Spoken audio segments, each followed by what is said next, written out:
Opening day was postponed yesterday. The remnants of that was being taken care of early this morning, taking the ice off the field at the stadium. But we are ready right now as the Astros and the Yankees will open up their seasons here at the stadium. A-Rod is ready, and I'm sure you're ready as well. It is time for baseball. As the Yes Network presents New York Yankees baseball today. It's the Houston Astros against the New York Yankees. Opening day, Yankee Stadium in the Bronx. Hello, everybody, and welcome to Yankees baseball, along with Ken Singleton and David Cohn.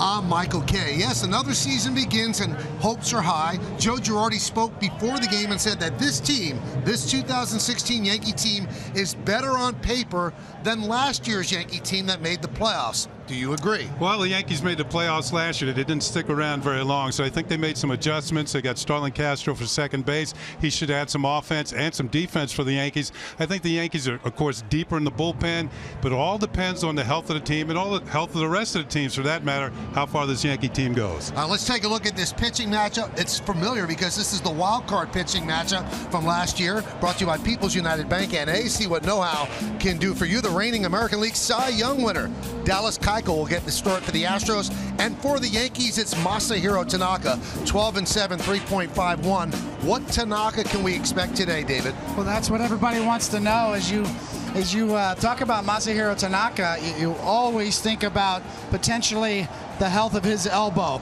And once again, coming off of off-season elbow surgery, just minor surgery. He looked pretty good in spring training, although in the middle of it, Joe Girardi and Larry Rothschild asked him to dial it up. They wanted to see a little bit more out of him, a little more effort. He even admitted that it was on his mind a little bit. But with Tanaka, he's a control artist. He's a mixologist in terms of his pitches. And that splitter, still one of the best in the game. Now, this is a little bit of a different Yankee team from last year, and one of the big changes, obviously, is at second base. Starlin Castro came over in a deal from the Cubs. We'll take a look at the new kids on the block when we return right here on Yes.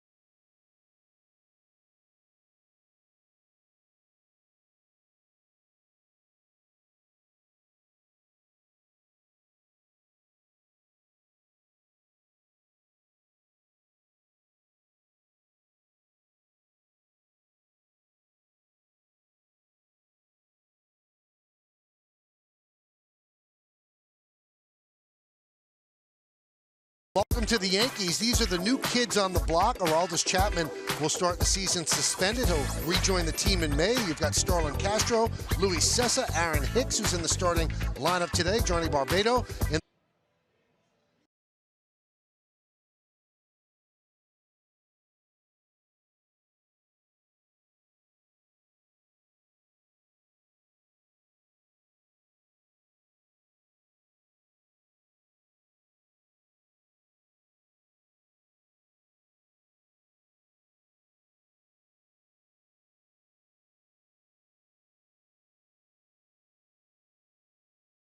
Yankees baseball, and welcome to the Yankees. These are the new kids on the block. Aroldis Chapman will start the season suspended. He'll rejoin the team in May. You've got Starlin Castro, Luis Cessa, Aaron Hicks, who's in the starting lineup today, Johnny Barbado in the bullpen, and Ronald Torreyes is the backup infielder. And Kenny, interesting additions for the Yankees as they continue to turn over the roster and get younger. Who jumps out at you in that group? Well, all of them are good additions. I believe are going to help the Yankees during the course of the year. But the one I'm thinking about is Starlin Castro, the second baseman. He's an everyday player. He's had some great years with the Chicago Cubs, a three-time All-Star. He's had a 200-hit season. And to me, he had a great spring. He hit the 367 spring training, a couple of home runs, 11 runs batted in, led the Yankees in runs batted in. And, you know, even though it's as cold as it is today, this guy played for the Chicago Cubs. Cold's not going to bother him on opening day. Wrigley Field could be one of the coldest places on earth in early April. I'm looking forward to opening day. I'm sure you are as well. We've got a pretty dandy pitching matchup. The defending Cy Young Award winner against Masahiro Tanaka. It's Keuchel against Tanaka. Lineups, first pitch, baseball next on Yes.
call yourself a sports fan, you've got to get DirecTV.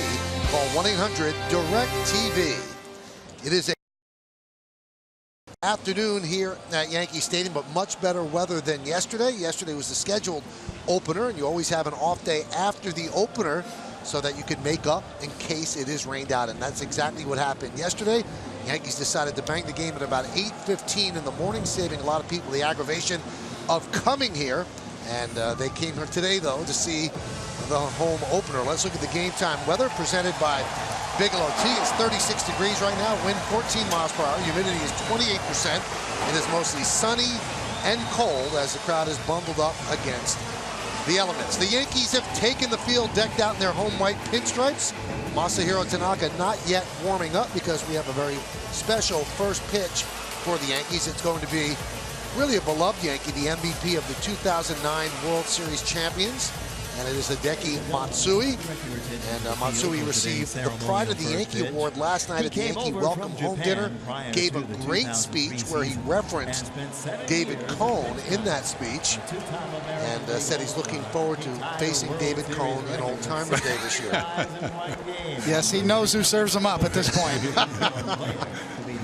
It's funny, he said that the first game he saw the Yankees live was in 1999, the World Series, and he saw David Cone pitching. And he said to the person he was with, I think I can get a hit off him, and he's one of the best. So that convinced him he should try the major league. So that's why he's looking forward to finally facing you, David, on Old Timers Day. Yes, I'm going for 3 for 3 this year. As you see, there's the great Godzilla coming out right now, looking good.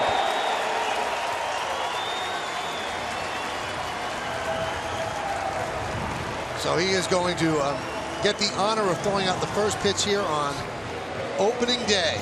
And he's going to go from the rubber. And a strike. He shakes his countryman's hand. And the hand of McCann. And we're almost ready for baseball. Let's take a look at the Astros lineup as put together by manager A.J. Hinch. Last year, 86 and 76. Jose Altuve, the second baseman, leads off. Carlos Springer in right field will bat second. The brilliant Carlos Correa, the shortstop, hits third. Cleanup hitter, left fielder Colby Rasmus. Carlos Gomez in center field will bat fifth. Batting sixth, playing third base, Luis Valbuena. Preston Tucker, the DH, bats seventh. Batting eighth, switch hitting first baseman Marwin Gonzalez. And Jason Castro behind the plate. He is going to bat ninth.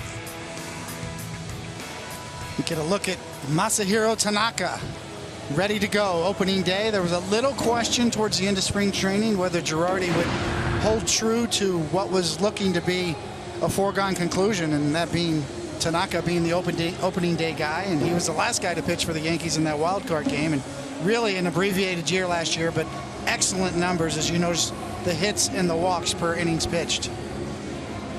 Let's go ahead and check out the pitcher scouting report brought to you by your Tri-Honda dealers, and whip it good. That is base runners. If Tanaka would have qualified, he was just a few innings short of qualifying. He would have had the best whip in the American League, under 1 per 9 innings. So that's pretty good.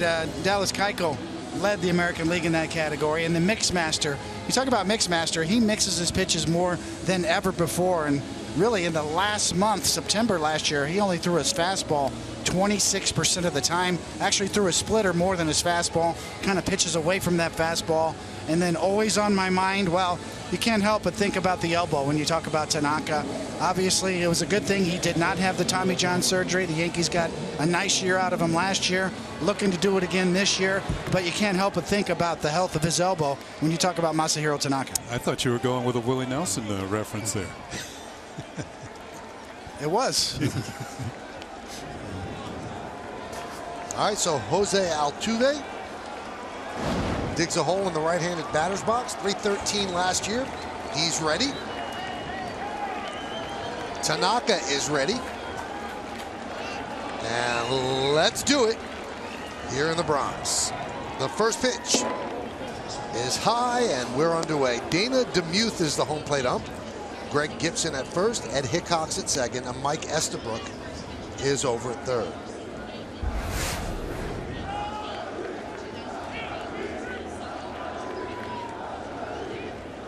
Yankees play Altuve straight away defensively. And there's the first strike of the year, 1-1. Yeah, with Tanaka pitching today against the Astros and Keuchel against the Yankees, you know, two of the better pitchers in the league for sure.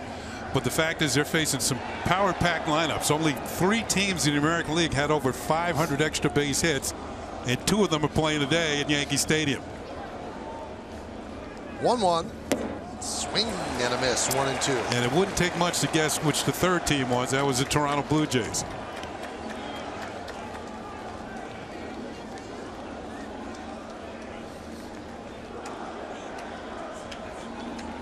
With 2 strikes, allows Headley to back up, not worrying about the bunt.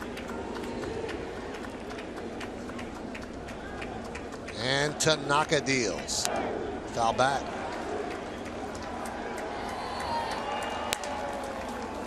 Now Altuve is proof that dynamite comes in small packages. This guy, back-to-back years of 200 hits. 2 years ago he had 225. He had a down year last year, only had 200. But he is a tough out, one of the better leadoff hitters in baseball. A 1-2. 2-2.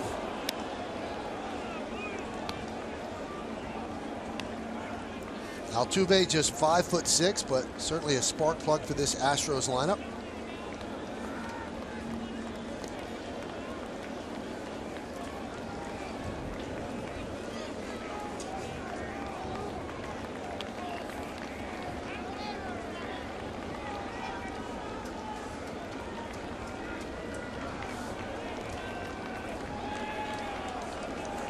And the 2-2 pitch.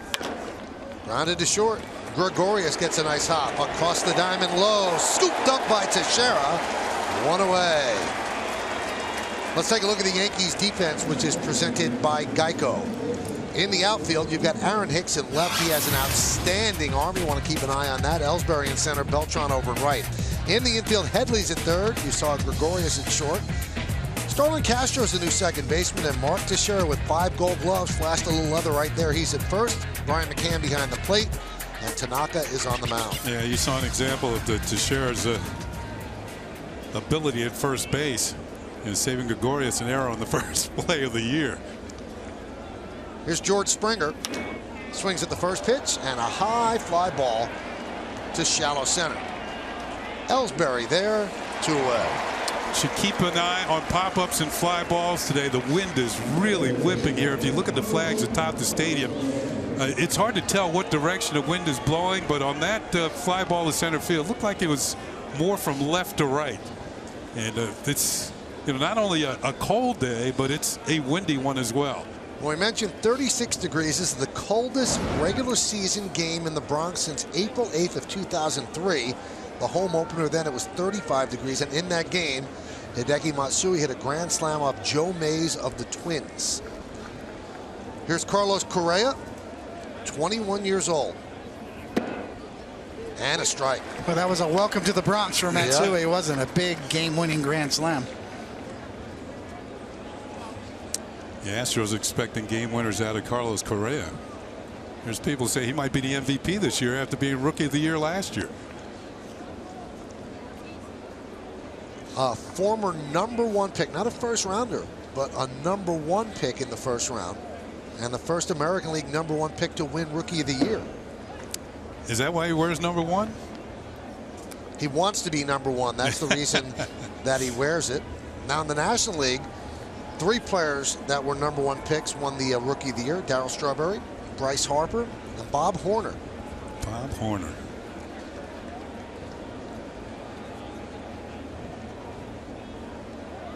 One, 1-2.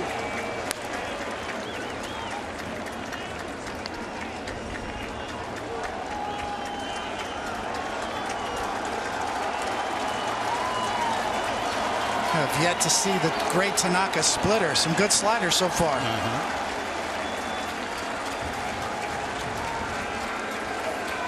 And the 1-2. Fouled away. Little movement on that fastball, Coney. Looked like they're running in on the hands of Correa. A 2-seam fastball from Tanaka. Yep, 2-seamer. And you can see moving in, trying to get in on those hands. Hitters don't like that in cold weather. You'll see most of the hitters wearing 2 batting gloves today. 1-2. Swing and a miss. Correa down on strikes, and a 1-2-3 inning for Masahiro Tanaka. So the Astros nothing, and the New York Yankees coming to bat.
Against the Astros, here's the Yankees starting lineup that will face Dallas Keuchel, and it's presented by Lexus. For the Yankees, the center fielder Jacoby Ellsbury leads off, batting second, playing left field Aaron Hicks. Alex Rodriguez, the DH, is going to hit third. Cleaning up, switch hitting first baseman Mark Teixeira. Carlos Beltran's in right field, batting fifth. Batting sixth and catching, Brian McCann. Chase Headley at third base, bats seventh. Batting eighth, playing second base, Starlin Castro. And Didi Gregorius, the shortstop, is going to bat ninth for the Yanks. And here he is again. As if the Yankees didn't get enough of him last year. You're going to start out this year against that guy with those numbers. What a great year. They speak for themselves across the board, just quality. All of that led to a clear consensus Cy Young Award. Let's go ahead and check out the pitcher scouting report brought to you by your Tri-Honda dealers. And yes, it was a command performance, and that's his whole game. He averages about 89, 90 miles an hour, but darting pitches, moving, always on the black, always on the edges. They produce a lot of weak grounders. He led the American League in ground ball rate by a lot, by a silly margin actually, and also soft contact. A lot of weak ground balls. He led that category by a lot, and he misses bats too. 216 strikeouts last year in those 232 innings. Keuchel deals, and the first pitch is fouled off. Joe Girardi had to make a decision today. He wanted to get Hicks into the lineup, so who sits, Ellsbury or Brett Gardner? Decided to sit Gardner, and last year it was the opposite. Remember, in that one-game playoff, he sat down a healthy Ellsbury so he could get Chris Young's bat in, and Brett Gardner got that start. The 0-1. Well, in that start in the playoff game, the wild card game, Gardner started, got 3 at-bats and struck out 3 times. So that might have helped Joe Girardi make the decision for this afternoon. Keuchel had a great spring training. 17 spring training innings, did not allow a run. 7 hits, 2 walks, and 16 strikeouts. You know, David, when you think about Keuchel and what makes him so effective, you mentioned he's not really a hard thrower, but only 5% of his pitches last year were up in the strike zone. Everything is down. When he misses like the last pitch, in the dirt or just down in the strike zone. Yeah, it is a remarkable story. You know, everybody's trying to compare him to pitchers of the past. You know, a lot of Tom Glavine comparisons. You know, he's kind of a hybrid of Glavine and Maddox in that regard. Precision and movement. Swing and a miss. Ellsbury down on strikes. Let's take a look at the Astros defense presented by Geico. We've got Colby Rasmussen left, Carlos Gomez in center, and Springer over in right. Infield, Valbuena, Correa, Altuve, and Marwin Gonzalez. That's third to first. Chasing Castro behind the plate. We told you all about Dallas Keuchel on the the mound.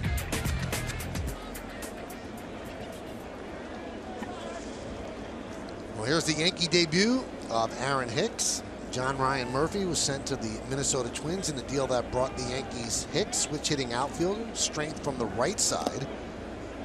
It'll be interesting to see how Girardi plays that all season. Is he going to be a fourth outfielder that plays a lot? And if he plays a lot against left-handers, who's sitting? I think what complicates the deal for Joe Girardi is the fact that Aaron Hicks is a switch hitter. He's actually a little bit more power from this side of the plate. Look out.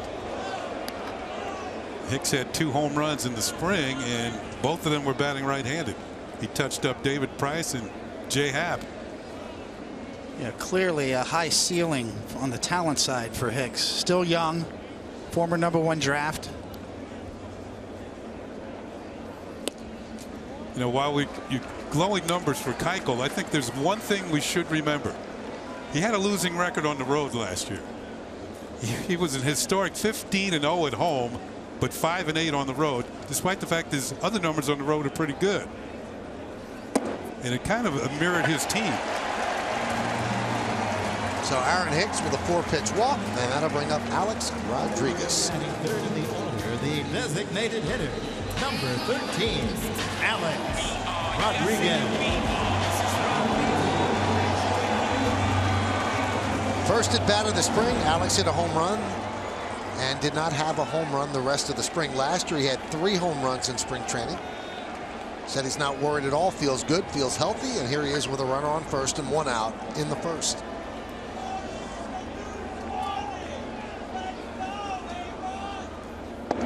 Pitch inside, 1-0.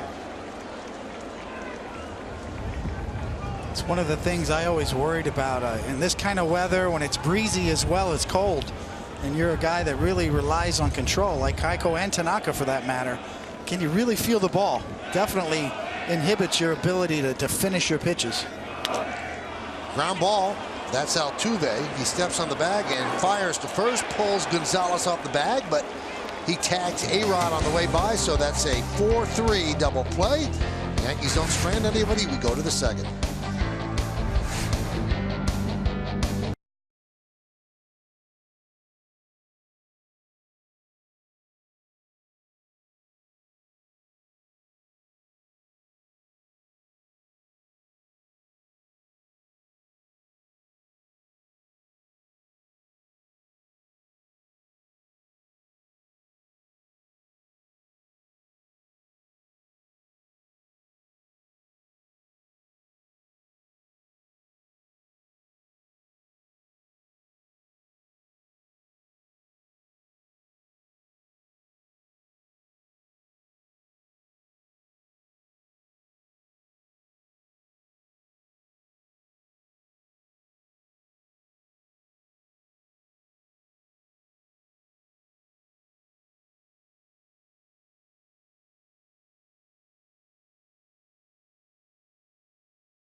Baseball on Yes is brought to you in part by the Honda Dream Garage sales event, now at your Honda dealer.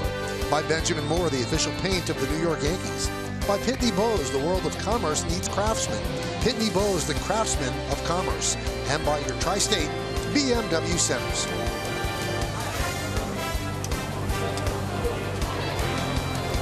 some eats during the game as we move to the second inning. Anything with heat today is welcome. Colby Erasmus leads off the second, and the first pitch is a strike from Tanaka. Both starters put up zeros in the first inning. Yankees did get a base runner erased on the A-Rod double play.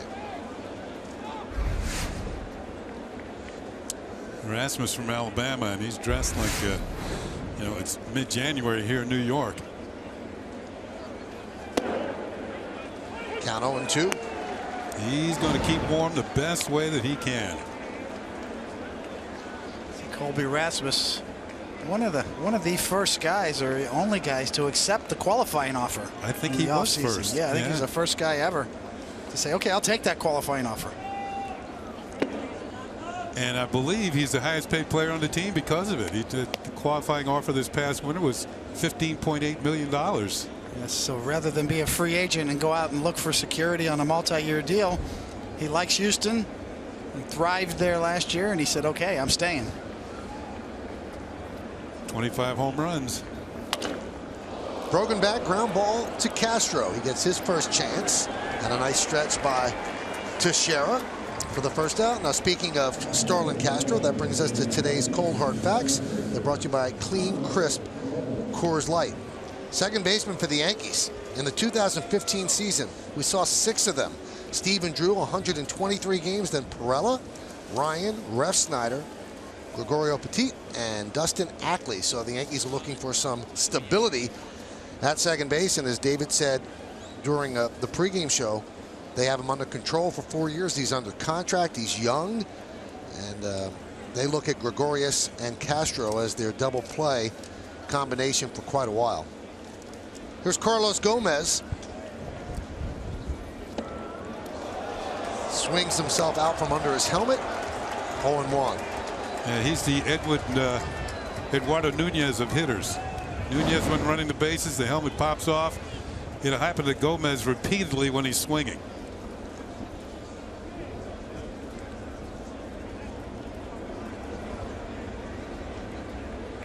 Remember, last year Gomez almost traded to the Mets. They didn't like the physical they saw on him. And Jeff Luhnow, the GM of the Astros, who had been trying to acquire Gomez for a while, when the Mets fell out of it, he said, I'll take him, and made the trade that he thought that they were going to make anyway. Came over from the Brewers, correct? Yeah.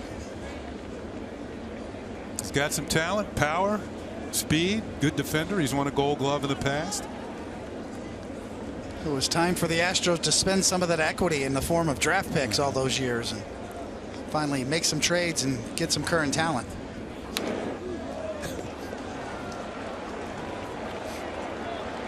July 30th is when he came over, and they also got now the number 5 starter. I think he's starting in this series on Mike Fiers, and you see who the Brewers got from the Astros. Once again, the helmet pops off. Not getting cheated up there when he swings. The 2-2. Swing and a miss.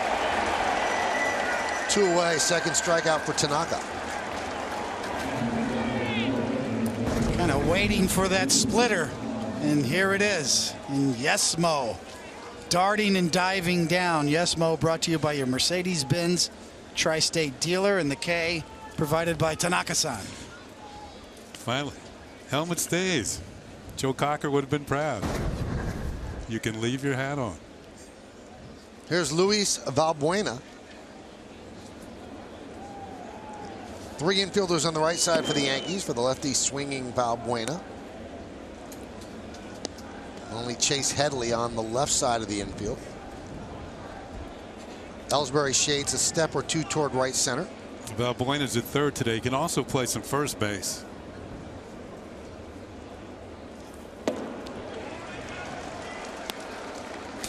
He's an interesting player for these Astros. You can see he hit 25 home runs last year. He hit 19 of them in the first half of the season, but he only batted .199.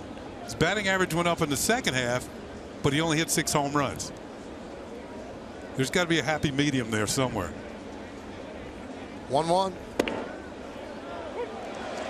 1-2. So far, Tanaka's doing a good job of keeping the ball down. Missing some bats early here, a good sign. 7 swings and misses so far.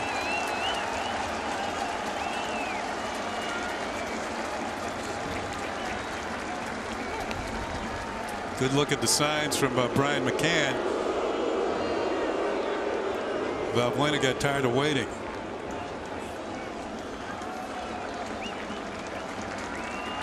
One, two. Skips rope. 2-2. A lot of metrics out there nowadays, Kenny, and trying to evaluate pitching. You're still the old school swing and a miss, probably the best indicator of a pitcher's stuff.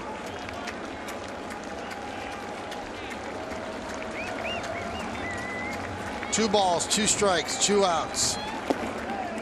Now full. One other game going on in the bigs right now, bottom of the first inning. In Cleveland, the Red Sox and the Indians. Most of the action at night. Mets in Kansas City at 4:15. Second game of that 2-game set.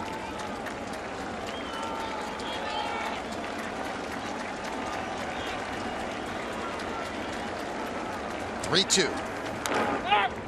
Grounded to first. Fielded by Teixeira. Flips to Tanaka. And the Astros go down in order. Coming up in the bottom of the second for the Yankees, it's the heart of the order. Mark Teixeira, Carlos Beltran, and Brian McCann. Stay right here.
Network. Comcast customers will miss the entire Yankee season on Yes. There are other TV providers that carry Yes, including DirecTV, Frontier, PlayStation View, and Verizon Fios. Don't miss any Yankee games on Yes. For more information, go to keepyesnetwork.com. We go to the bottom of the second inning. 0-0 as Mark Teixeira leads off against Dallas Keuchel. Pitches inside. Astros have 3 infielders on the left side for Teixeira, the switch hitter batting from the right side. 31 home runs, 79 ribbies before he broke his leg, fouling a ball off his leg. Yeah, that happened in about middle of August, so you can see he was on his way to near 40 home runs, if not 40. And maybe 100 runs batted in. Injury occurred August 17th. High fly ball, right field. Rasmus back. On the track, he'll make the play for the first out. Let's take a look at the Honda League leaders. And Dallas Keuchel sits atop the leaderboard for wins with 20 in the American League. His teammate, who will start tomorrow, Colin McHugh, with 19. Then King Felix, David Price, and Colby Lewis. Bah, humbug. Wins are a product of what day you pitch on, how much run support you get.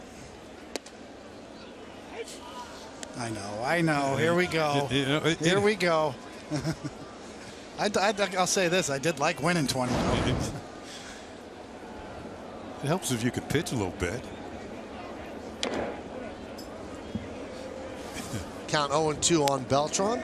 Rough April for Beltran last year, but from May on, probably the Yankees' most consistent hitter. Really had a good year. Final year of his 3-year deal with the Yankees. And the 0-2. Had a decent spring training. Hit a home run in the last week, batting right-handed. One of the most prolific switch hitters in history.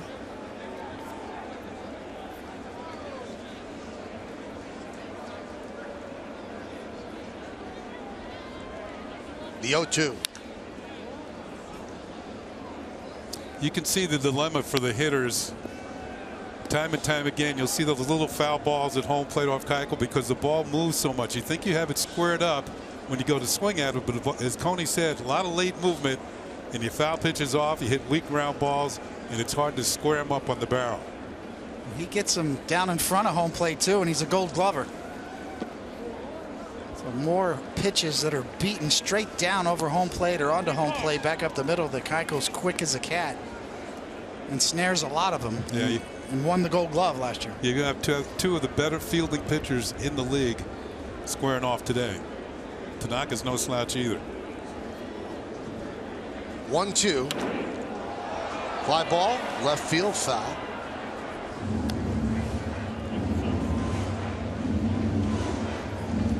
Now, in addition to the nasty stuff, Keuchel's very well known for that beard. Came about very innocently. When he first made the big leagues, his high school buddies said, you know what? We'll give you $500 if you grow a beard and keep it the whole year. They never paid him. Then he said, you know what? It kind of became part of my brand, so I just kept it after that. He's wanted to shave it a couple of times, but decided to keep it. Punch the other way, through the shift, and a base hit for Beltran. Yankees' first hit of the afternoon.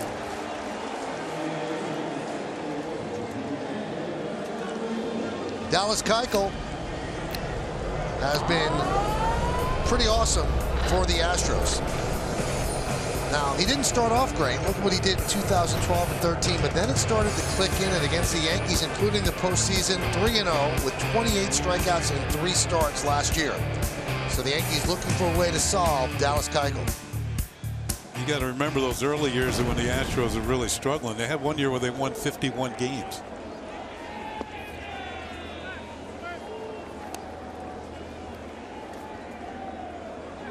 Those first 2 years, 9-18, 5.20. Since then, 32-17, 2.69. A 1-0, 2-0 on Brian McCann. Yeah, it was just 3 years ago. The Astros were 51-111, and you get some high draft picks like a Carlos Correa and George Springer. And if you develop them correctly, eventually you'll have yourself a playoff team, and that's exactly what happened to the Astros last year.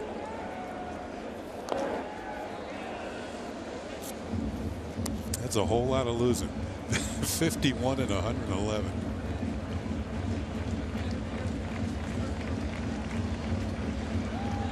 But as they say, you've come a long way, baby. Get enough #1 drafts and you do your scouting and you pick well, it pays off. Talking about Correa, Springer, back-to-back years they got them in the draft.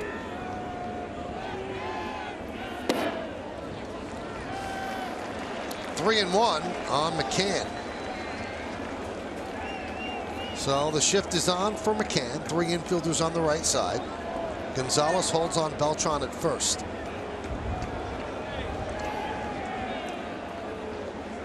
And Keuchel also reminds me of a great St. Louis Cardinal pitcher in the 80s, John Tudor. Control specialist, cutter, sinker, changeup. trying to keep everything down, and he walks McCann. Second walk issued by Keuchel. And David, you talked about the feel on the cold days, and power pitchers usually can get away with it because they're just looking to blow it by people. But pitchers like Keuchel and to some extent Tanaka, they're going for feel of the pitches, changing speeds, certainly location. Yeah, it has to have an impact. Keuchel relies on precision so much. Rarely makes a mistake in the heart of the plate. Here's Chase Headley. And the count 1-0. There's some question whether Headley would have been able to play yesterday, battling symptoms of the flu, but the extra day certainly gets him into the lineup. Worked a lot in spring training on positioning of the feet in terms of throws to first base. And Kenny mentioned this earlier, 23 errors at third base. So he's always been known as a very good third baseman. He tightens up the defense. Maybe that translates into better offense as well. 10 more errors than he'd ever made in any season last year.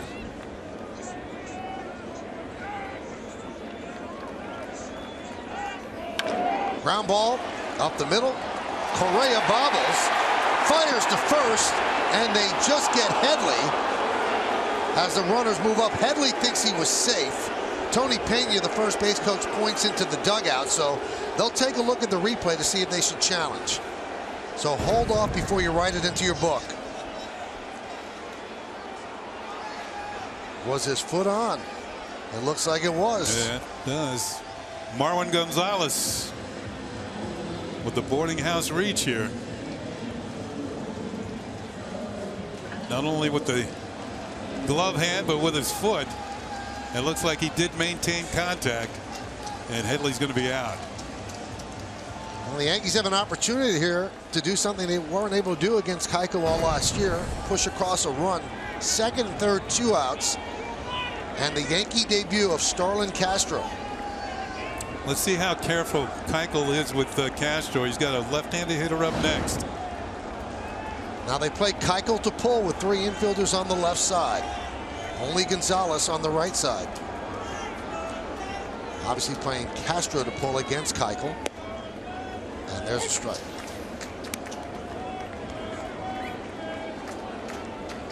Beltran's at third, McCann's at second. We're in the bottom of the second, 0-0.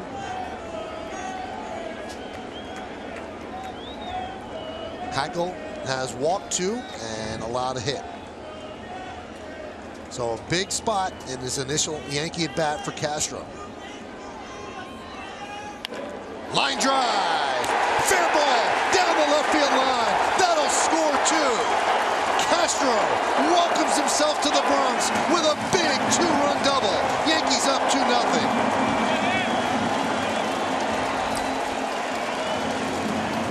As I said, there was a base open, left-handed hitter on deck. They went right after Castro, and he made them pay. He converts a Keuchel pitch into a double. And let's see where this pitch ended up. Looked like a cutter or a slider, but it looked like it was in the middle of the plate. Didn't get it in far enough, and Castro beats him to the punch. Just keeps it fair down the left field line, and welcome to the Bronx, Starlin Castro. He was the Yankees' best hitter this spring. The Yankees have done something they didn't do last year. They scored against Keuchel.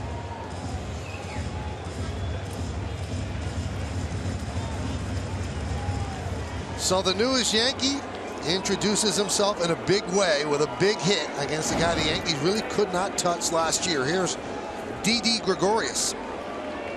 We talked in the pregame about the length of the Yankees batting order. Castro batting 8th today with a big 2-out, 2-run RBI. I told you cold weather shouldn't bother me. He's wearing short sleeves out there at second base. This is a July day in Wrigley. Well, I've played there early in the season. It can be awfully cold in Chicago. The wind whipping off that Lake Michigan. Grounded up the middle. Defense played him perfectly. Right there is Correa. They get Gregorius, but the Yankees get 2 runs. 2 runs on 2 hits. The big one, a double by Castro.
Conversation brought to you by Toyota. RAV4 Hybrid is the official hybrid vehicle of the Yankees. Well, the question, what do you think of MLB's rule changes designed to cut down on takeout slides? Wendy G, NYY, hate to see injuries, but hate to see this change affect the way the game is played. Leave well enough alone. Follow Yes Network and tweet us your responses using hashtag Yankees RAV4 Hybrid to keep the conversation going. The Yankees have given Tanaka a 2-0 lead, and his first pitch to Preston Tucker is outside. As far as that particular rule, in a way I'm happy to see it, because when they had the rule for the catchers, I don't remember a catcher getting blown up last year. So I'm sure there's going to be takeout slides at second, but within the rules. Well, some of the old-time players don't really enjoy the rule changes, and Willie Randolph said if you know how to play second base and protect yourself, you really shouldn't have to have those rules in play. It's not exactly fair, because that rule has evolved since really the 60s. If you remember in the playoffs, the Hal McRae roll block of Willie Randolph in the 70s. Yeah, I remember that. Changed the rule back then. So this has been an evolving rule for a while now.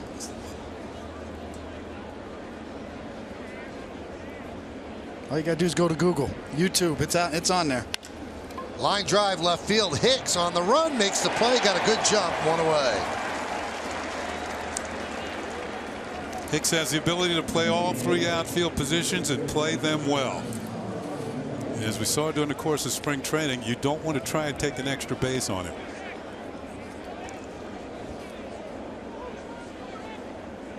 All right, so Tanaka has retired all 7 Astros he's faced, and here is the number 8 hitter, the first baseman Marwin Gonzalez. Missed the versatility for the Astros. He can play just about anywhere in the infield or outfield.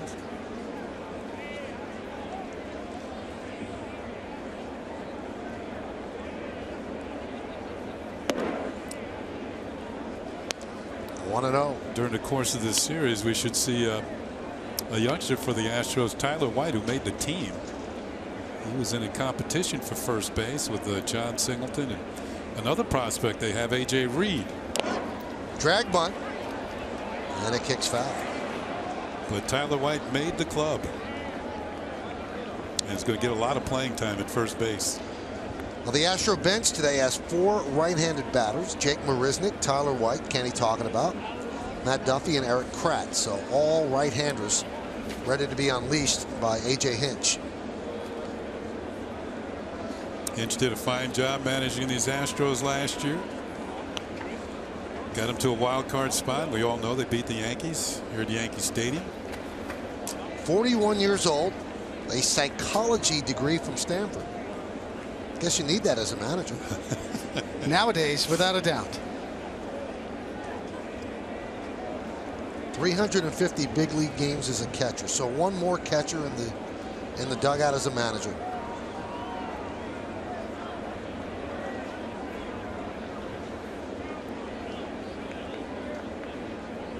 The 1-1.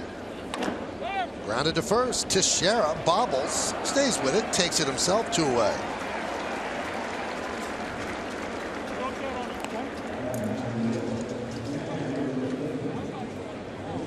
So 2 down, and the number 9 batter, Jason Castro.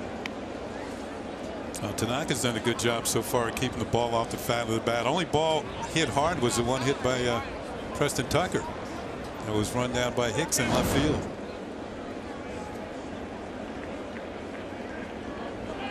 Speaking of Stanford, Jason Castro, a graduate of Stanford. Yankees shift 3 infielders on the right side, and the first pitch off speed strike, 0-1. Castro's degree is in sociology. Another future big league manager, probably, right in the making.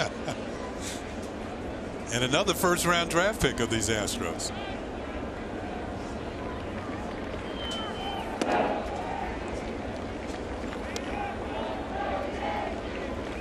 Sights and sounds of opening day of the red, white, and blue bunting on the facing of the decks here at the stadium. And that bunting, especially on the right side, whipping in the wind. The flags atop the grandstand start straight out, going from left to right. And that's a high fly ball. Shallow center, cutting over is Hicks, and he makes the play in left center for the final out of a 1-2-3 inning. Tanaka, 9 up, 9 down, 2-0 Yanks.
Baseball, I'm Meredith Morakovitz. It's time for today's injury report, brought to you by Montefiore Medical Center. Doing more. Brian Mitchell, who was placed on the 15-day disabled list prior to the season, had surgery to repair that fractured toe. He also had grade 3 turf toe. He is going to miss a minimum of 4 months. And guys, you see the numbers. He arguably had the best spring of any pitcher on the Yankees staff. And the Yankees were really excited for him to step into that maybe swingman role that Adam Warren did so well the last 2 seasons. But it is going to be a while until he gets back. And this is so unfortunate in the fact that he was told prior to that game where he got injured that he had finally made the big league club. A couple hours later, he found out that he would not be making the opening day roster due to injury. So now someone else on that staff needs to step up, and Joe Girardi mentioned a guy like Luis Cessa as maybe a guy that can fill that role and be the swingman for this team. Tough break for Brian Mitchell and for the team, and they do have to find that person now to fill that role. Here's Jacoby Ellsbury, and he fouls it away. And you know, Mitchell really hard luck last year. He got hit in the face with a comebacker, came back from that, pitching so well in spring training, then just covering first base. The same game where Andrew Miller chipped a bone in his right wrist. So could have been a costly day for the Yankees. Costly for Mitchell, but Miller is obviously set to close today if the Yankees need him. Yeah, big loss. You know, and really into the future, I think the Yankees had visions of Severino and Mitchell cuddling up next to each other as two power righties in the rotation. And it's also a little bit of a balancing act for Joe Girardi. He'd like to maybe use Cessa in that role, like to use Nova in that role, but he also wants to keep them stretched out in case a starter gets hurt or is ineffective. So what do? Do you use them 1 inning at a time, 2 innings at a time? And then if you do that for a month, can they go out and give you a start 5 or 6 innings? That's the difficult part nowadays. And I actually talked to Larry Rothschild about that in spring training. He said that was something we never talked about. Certainly I broke in the bullpen, and when a starting opportunity came, you just took the ball and went as far as you could. And the whole stretched out thing came on the run. I have a feeling that's the way the Yankees are going to have to do it, depending on how their depth of starters in AAA works out this year. 3-2. And Joe Girardi was not quite certain what the 4-month meant. Did it mean he's ready to pitch in the big leagues in 4 months, or he's ready to get ready to pitch? And if that's the case, you might not see him until a week into September. Yeah, that's a difficult one. You know, can't help but think of Dizzy Dean back in the day that hurt his arm because of a toe injury or a foot injury. Line drive, I believe he took off of his toe. In the All-Star game. Ellsbury with a high pop-up left side of the infield. Valbuena, one away. See, but the thing about Dizzy Dean, he came back too soon. I can guarantee you the Yankees will not let Mitchell come back too soon.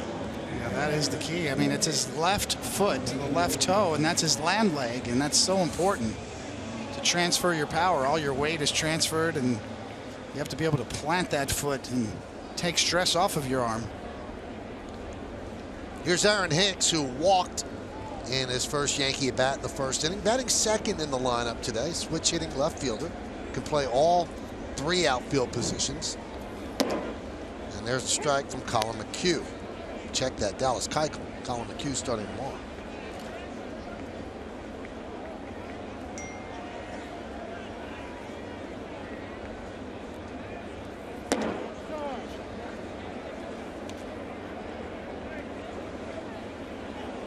We talked about Keuchel, and so much of his game is predicated on command and control.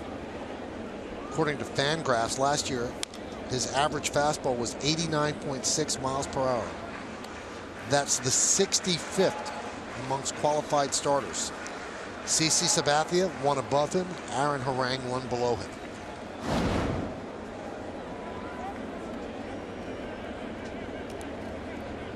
And as we said before, gets strikeouts too. Over 200 strikeouts last year.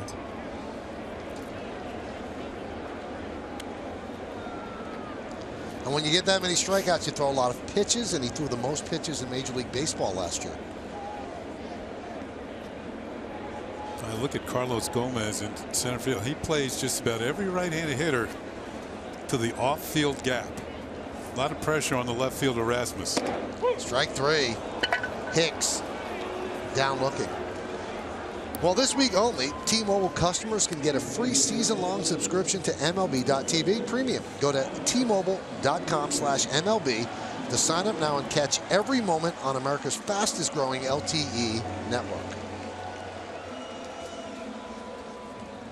When A-Rod comes up, the cameras come out, and Alex wrapped into a double play his first time up.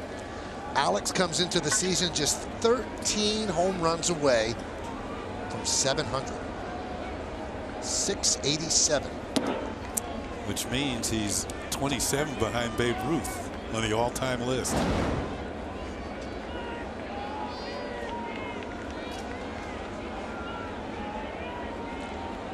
1-0. If you're facing Keuchel, you got to make sure he brings the ball up, because if you swing at something that's moving and it's already down near your knees, you're just going to pound it into the ground. You got to make sure it's at least thigh high before you start to swing at it. That's what I mean right there. That pitch darted out of the zone. Alex went for it, hit it right into the dirt. Like a change up maybe. Just darts out of the zone right at the end. You think you have it squared up, but it's sinking.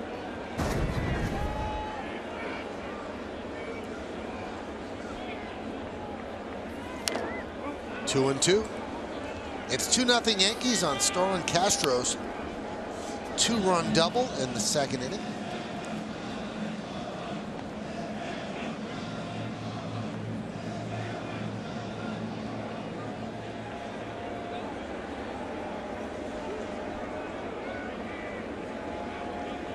When Alex is swinging the bat well, he hits the ball well to the opposite field.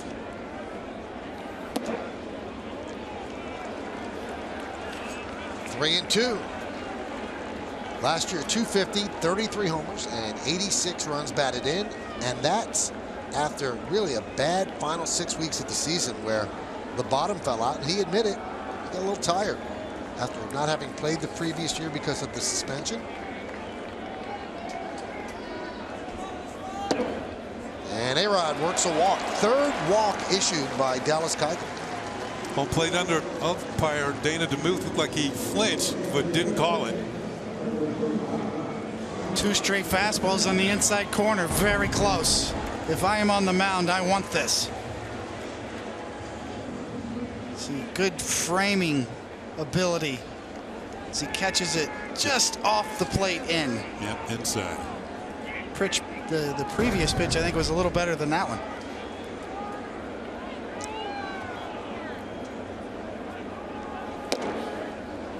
Teixeira takes a strike. Where the catcher catches the ball in his glove is a big deal with regard to framing. Whether you catch it in the web or in the heel, towards the pocket or even closer to the heel. Less movement on the glove will entice an umpire to call a strike. Astros not holding Alex Rodriguez at first base now with 2 outs and 2 strikes on Teixeira. Alex was 4-0 in stolen bases last year. And now they're paying a little bit more attention to him. That would have been the pitch to go on.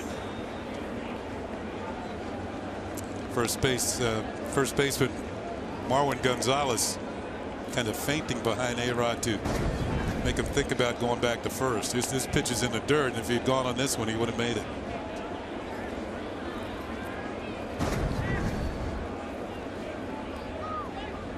Alex was 4-0 last year in stolen base attempts. There he goes. Throw to second. He's in there. Stolen base for A-Rod. With 2 outs, you got to hold him on. That's what I'm trying to say. Because A-Rod, he's going to take advantage. Smart player. Now moves himself into scoring position. He's trying to get a walking lead. He's got it. The throw is high, and he's in there with a stolen base.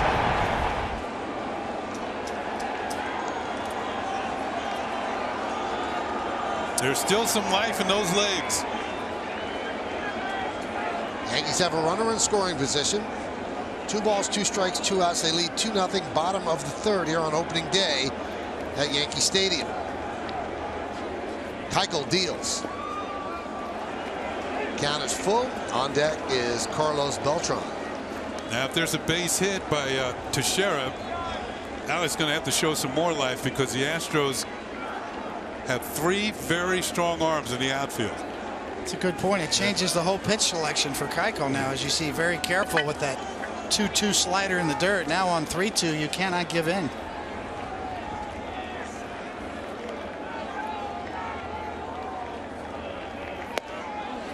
Check swing. Did he go? No, he did not. So another walk issued by Dallas Keuchel. That's his 4th in 3, or check that, 2 2/3 innings. The thing about it for the Yankees, which is good for them, these walks are driving up his pitch count. He's going to have to work to another hitter. And you can see he's already at 57. And this is something Keuchel is not known for. He usually keeps his pitch count down, goes deep into the games, and the Astros can usually use just 1 or 2 pitchers out of the bullpen to follow him. He does go deep into games. Last year led the American League in innings pitched with 232. Tipped into the glove of Castro. First time up, Beltran hit a ball to the right side. They shift for Beltran with 3 infielders on the left side. So he took advantage of that and got his first hit of the year. In fact, Dallas Keuchel was the only American League pitcher to average 7 innings per start last year.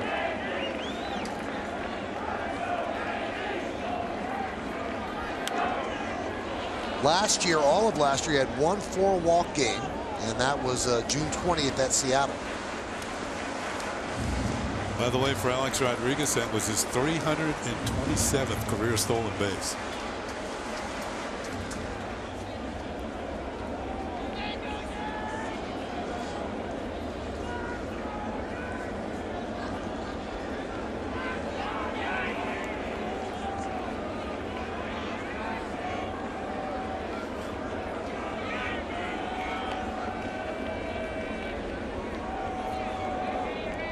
The 0-2. High pop-up. Altuve on the outfield grass makes the play, and that will do it. No runs, no hits, no errors, and 2 men left on base. 3 in the books, 2-0 Yanks.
Yankees Baseball on Yes is brought to you in part by Mazda. In every car we make, you'll see why driving matters. By People's United Bank N.A., putting the power of know-how to work for you. And by your Tri-Honda dealers. Hurry to your local Tri-Honda dealer for great deals on the 2016 models. All right, Starlin Castro with a 2-run double. That's the only scoring in this game. Yankees up 2-0 as we go to the 4th on opening day here in the Bronx. Back to the top of the order for the Astros against Masahiro Tanaka. On the Audi scoreboard, 2-0 Yankees, and the first pitch to Altuve is high, 1-0.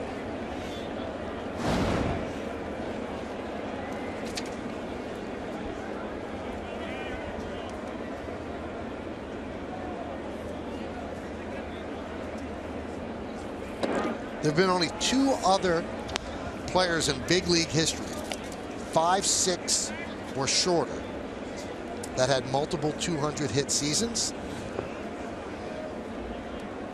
Willie Keeler and 19th century Billy Hamilton. Willie Keeler.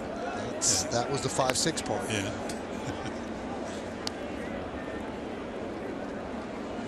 Altuve also solid on defense. Won his first Gold Glove last year. Very popular player. There's a scooter. Phil Rizzuto's retired number. I was going to guess Walt No Neck Williams for a minute there. He could hit a little bit. I didn't think he had multiple 200 hit seasons though. What a great nickname.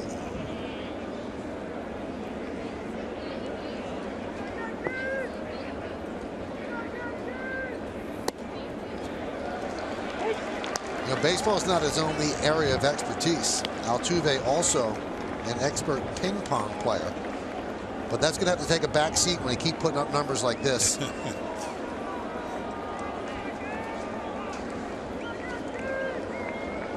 And the 3-2 line drive left field. Hicks over his head. The line drive just took off on Hicks, and he'll have to play it back into the infield. Altuve gets a double.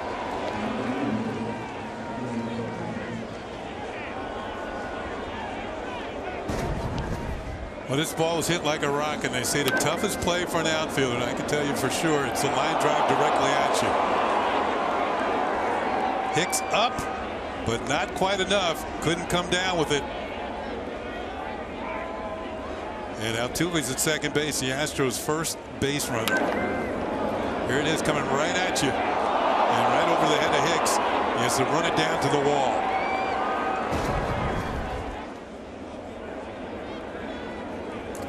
So the first hit for the Astros, and that means no no-hitter in the Bronx. Only one no-hitter in opening day history, and that was Bob Feller when he was 21 years old. He no-hit the White Sox at Comiskey Park on April 16th back in 1940.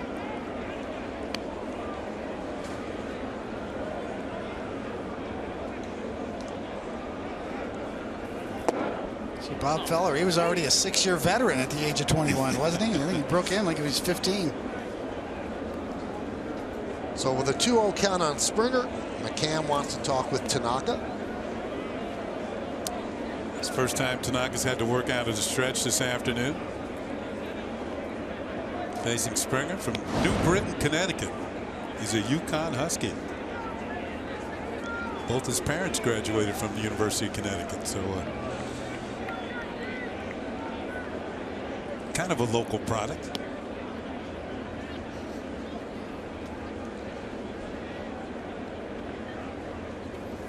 UConn women's basketball team going for its 4th straight national title tonight, playing Syracuse, and UConn's head coach Gino Auriemma is a huge Yankee fan. Last night Villanova picked up an exhilarating victory over North Carolina. Oh, what a game. Wow, one of the best national championship games you'll ever see.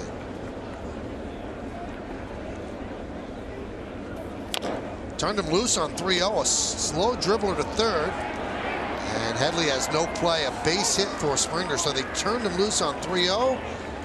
And how do you predict baseball? He hits a slow roller for a base hit. Yeah, the Astros are looking for more when you turn somebody loose on 3-0, but well, got a base hit, moves the runner along off the end of the bat.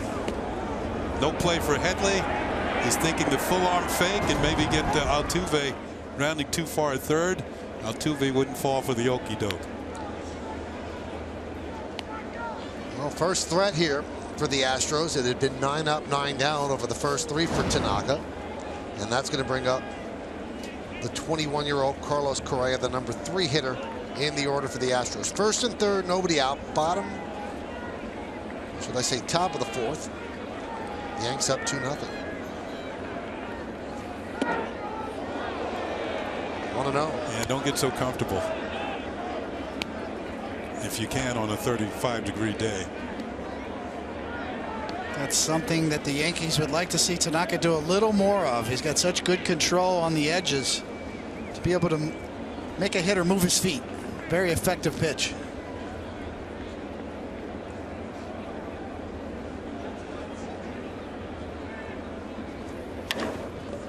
Great play by Headley. Let's see if he turns 2. There's 1.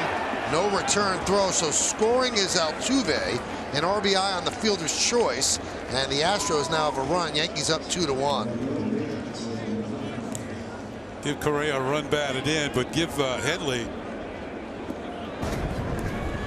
an excellent move here. One step, the ball's on him right away. That's the nature of playing third base on the backhand. Beautiful stop. And the accurate throw to second. Correa runs very well. Even though the ball was hit like a rocket, it was going to be tough to double him up. As Castro wisely holds on to the ball. Well, first and third, and nobody out with Correa up. The Yankees would definitely take being able to get out of this inning with just one run given up. Colby Rasmus takes low, 1-0. Tanaka obviously a little more work to do. Another ground ball here would go a long way.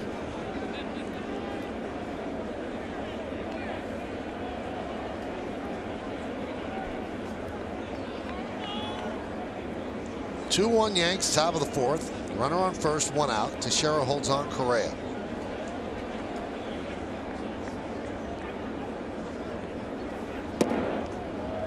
There's a strike.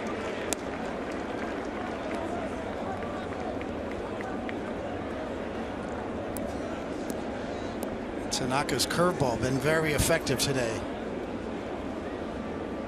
4 or 5 of them, all for strikes in key counts. Shift on for Rasmus. 3 infielders on the right side. Throw to first, and diving back is Correa. Yeah, you saw the closed fist from Brian McCann. It's about time to throw over. Correa is a stolen base threat. Had 14 out of 18 last year on the way to the Rookie of the Year award. Remember, he only played 99 games for Houston last year. They are a stolen base team. He's leaning. There he goes. Throw to second. Got him. No, the ball comes loose, and Gregorius comes up limping. So the umpire pumped him out, but Gregorius could not hold on to the ball. Now let's see if he's okay. Yeah, contact out at second. You can see the fake of the bunt. The throw a little bit into the runner, and you can see where Correa comes in, hits the left foot of Gregorius, or the left ankle. The ball comes out, and Correa's going to be safe. I don't know if he was spiked. Yes, right on top of his left foot, ankle area. The throw was there in time. If he holds on, Correa's out. It looks like Didi's going to remain in the ball game after the initial shock of being slid into by Correa. The difference between a head first slide and a feet first slide. If I had my druthers, Kenny, I'm sliding feet first like that, and hard. Excellent slide by Correa. So now the tying run in scoring position for the Astros, the stolen base by Correa. And the count 2-1. That was a ball.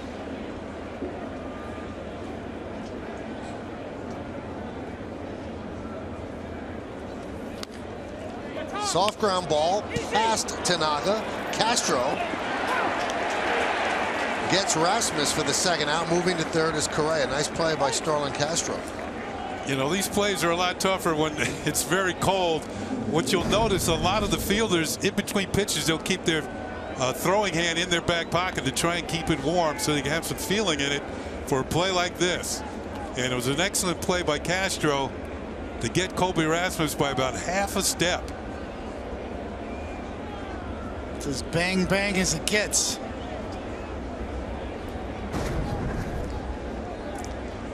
Here's Carlos Gomez. He struck out in the second. Tying run 90 feet away. 2 outs.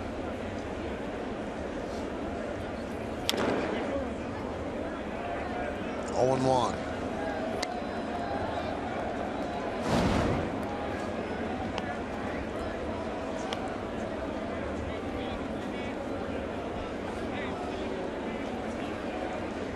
Gomez last year 255, 12 homers and 56 runs batted in.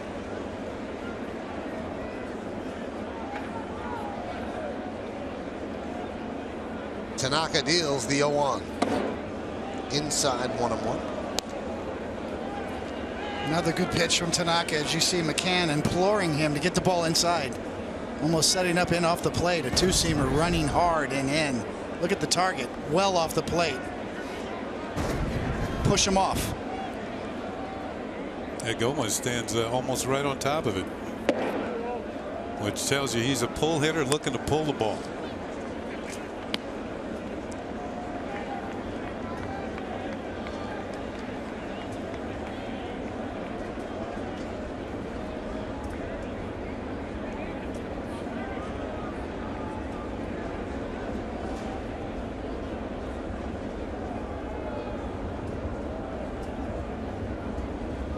Two, 1, 2-2.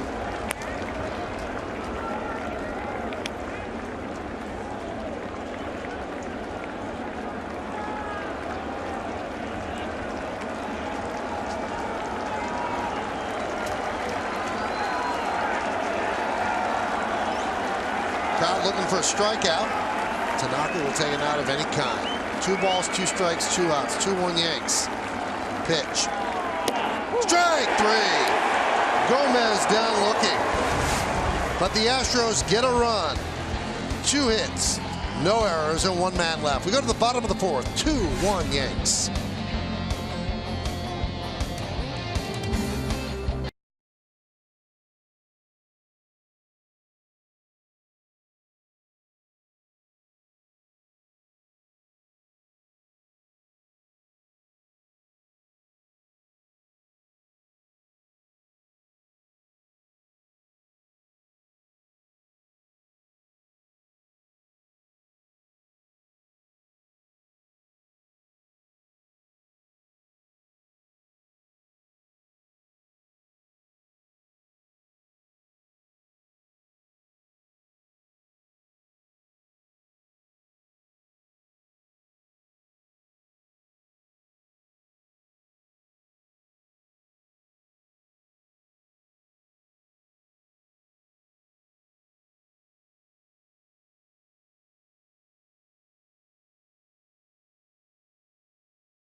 Live with the MLB.com at that app. Stay up to the moment at any moment with game day, live game video, highlights, StatCast, news, and more.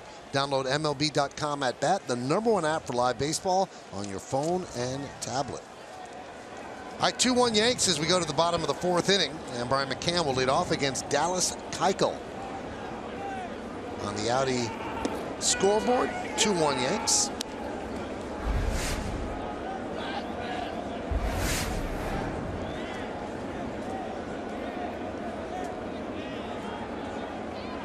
'28-year-old lefty deals.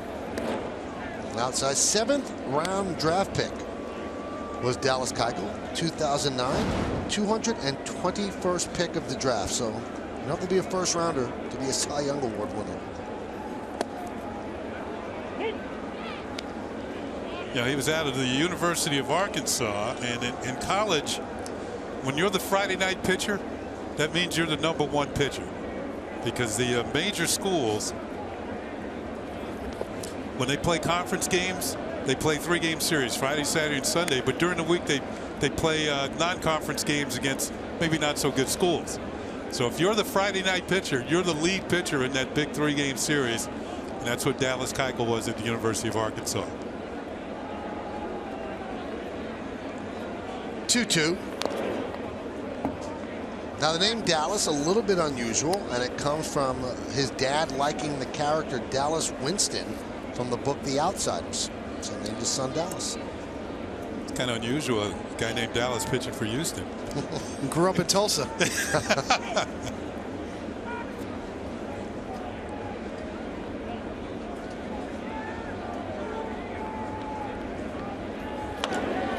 There's a line drive, base hit in the shallow center field. So Brian McCann on for the second time, a walk and now a single to lead off the fourth inning. McCann had a very good spring. He hit 333 for the Yankees. He didn't connect for a home run, but he had a good batting average.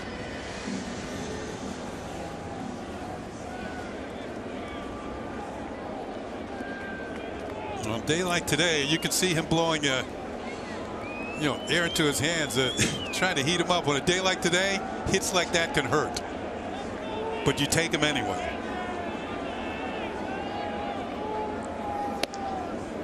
And there's a strike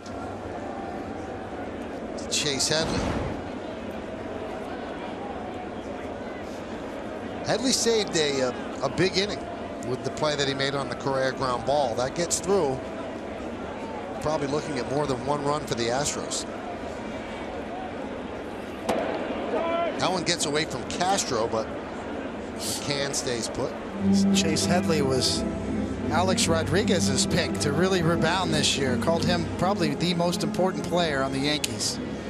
Expected him not only to rebound defensively from his throwing woes last year, but also offensively. He's got more power to give.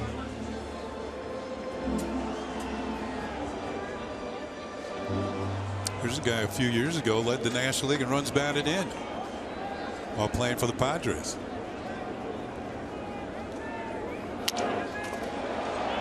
Foul ball. Might need a new bat. All right, so in deference to the great Hawk Harrelson, A-Rod's pick to click is Headley. Mine would be Ellsbury. How about you guys?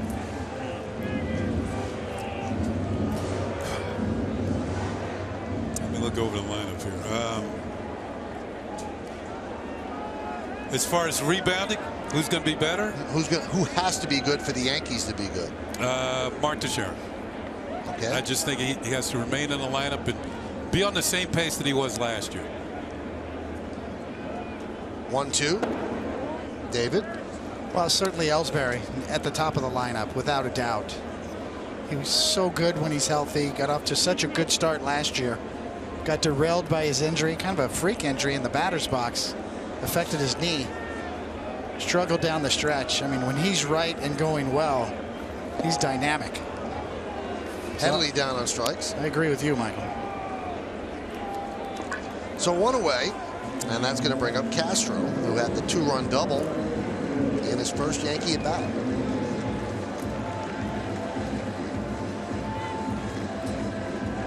This was back in the second inning with 2 outs. Yeah, big 2-out hit. Anytime you drive in runs with 2 outs, and it looked like Keuchel tried to work a cutter in on his hands and didn't quite get it in there far enough. About a foot fair and 2 runs in. The first 2 runs for the Yankees of the season.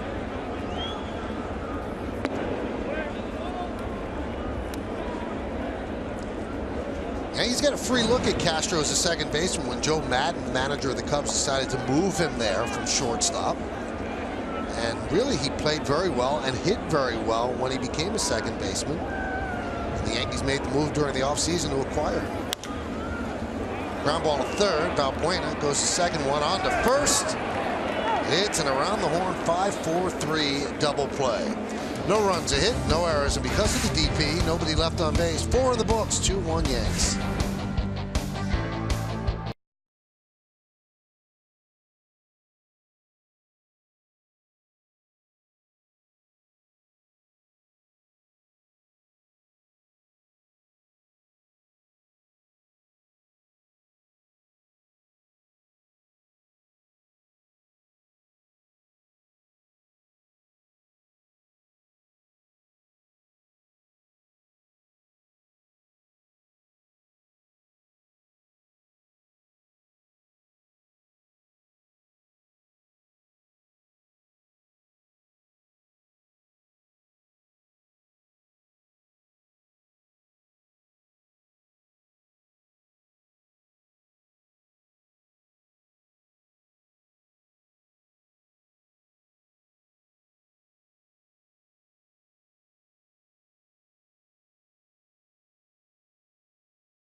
Update, a couple American League East scores to get you caught up on. Boston, 2-run home run from Mookie Betts. Second straight year he's homered in their opener. Cleveland's just tied it off David Price, though. They're 2-2 in the bottom of the fourth in Cleveland. And then later tonight, Toronto at Tampa Bay. It is Aaron Sanchez against Jake Odorizzi.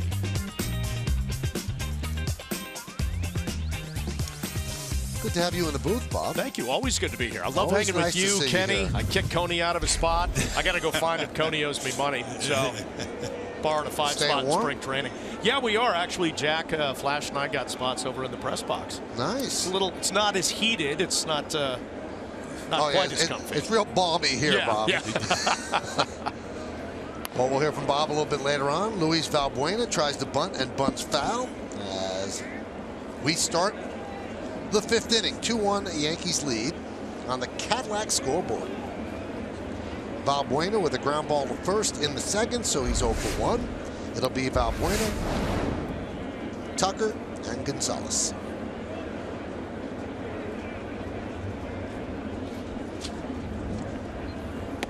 Third year for Masahiro Tanaka, and although he's had elbow issues, he had the bone spur or the bone chip removed during the offseason. You look at his numbers: 2014, 13-5 last year, 12-7. So he's been effective for the Yankees.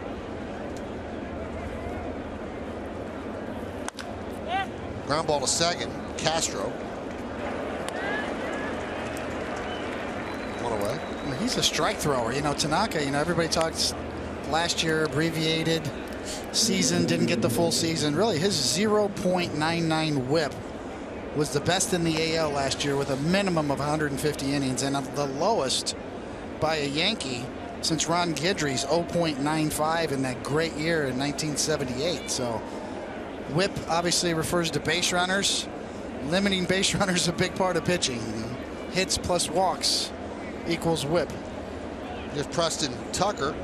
Hit a line drive to Hicks in the third inning. Now a line drive to right field, a base hit. Cutting over is Beltran, cuts the ball off right around the warning track. And Tucker going hard all the way, turns it into a double.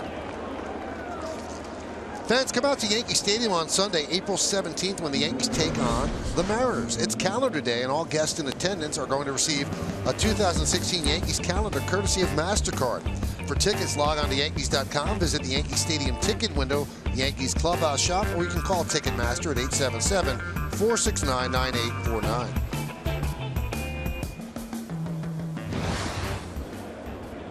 Second time that Tucker's hit the ball on the nose.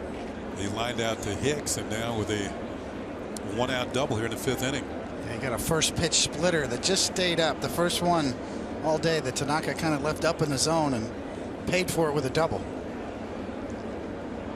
Marwin Gonzalez with a runner at second.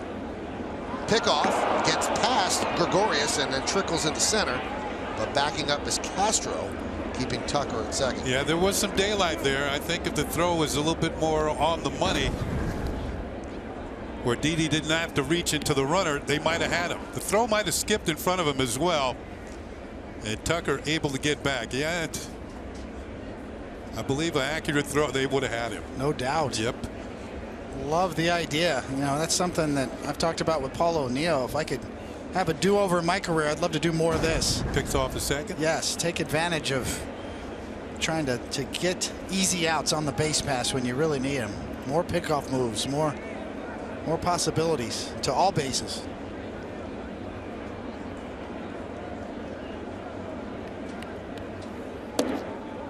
Strike. I'll tell you, there's nothing more embarrassing than being picked off for a base runner.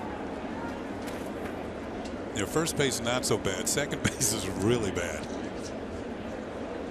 And unfortunately, I've had that happen to me.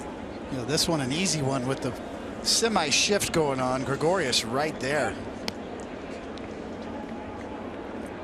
And Tucker still kind of pressing the issue a bit.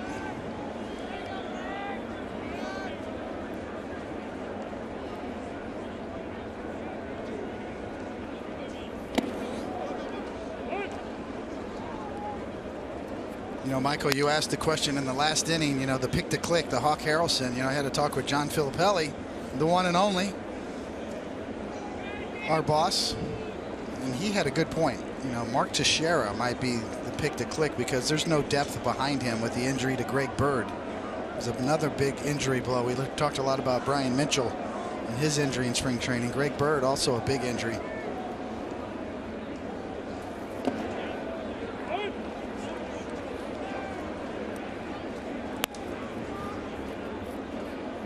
And now with Hicks, who can play all three outfield positions, you have a little depth, but I don't think any of them could be Ellsbury if Ellsbury's healthy.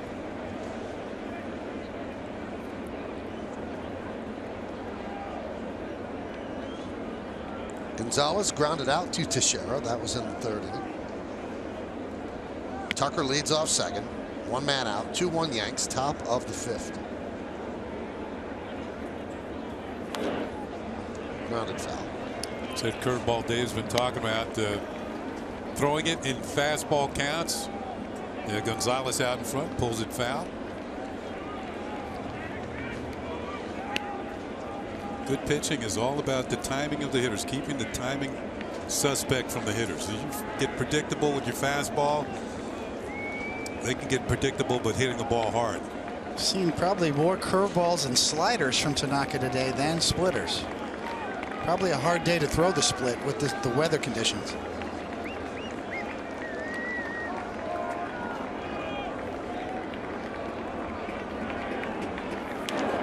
Right in on the hands and fouled away.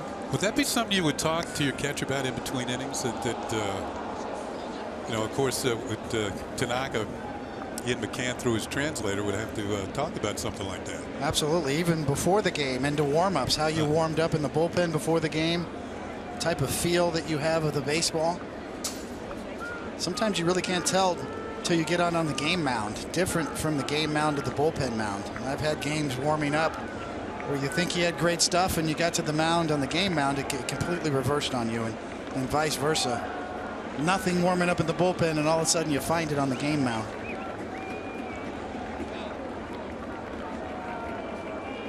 Two-two. Swing and a miss. Gonzalez down on strikes, 2 away. The good splitter here, though, as you see the grip right there, excellent camera angle and view. It looks like it's a cookie right down the middle and right at the end. Late diving movement, both downward tilt and a little bit of fade to it.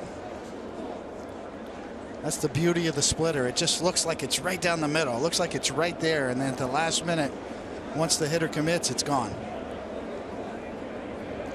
Clear blue skies on a chilly afternoon, opening day here at Yankee Stadium. Runner at second, 2 outs. Top of the fifth, here's Jason Castro.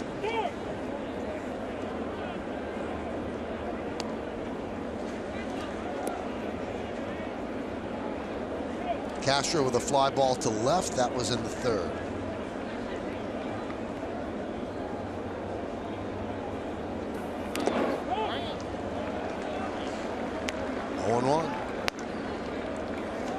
Tanaka took it slow this spring.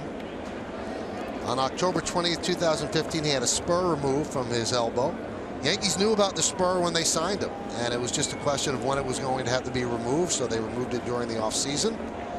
And he, as I mentioned, took it slow, and Joe Girardi and Larry Rothschild, right before his final start in spring training, said it's time to kick it into gear a little bit. And he did to their satisfaction. They named him the opening day starter, and here he is.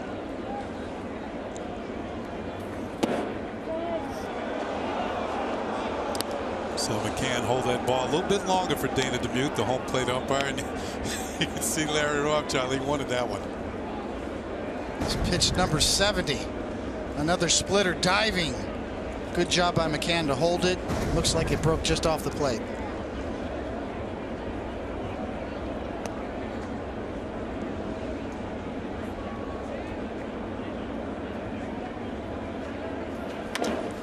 Right back to Tanaka. He gets Castro and he gets out of a jam. No runs, a hit, no errors, and 1 man left. At the end of 4.5, we're halfway through. It's the Yankees 2 and the Astros 1 right here on Yes.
This is brought to you in part by Toyota. RAV4 Hybrid is the official hybrid vehicle of the New York Yankees, and by Delta, the official airline of the New York Yankees. Keep climbing.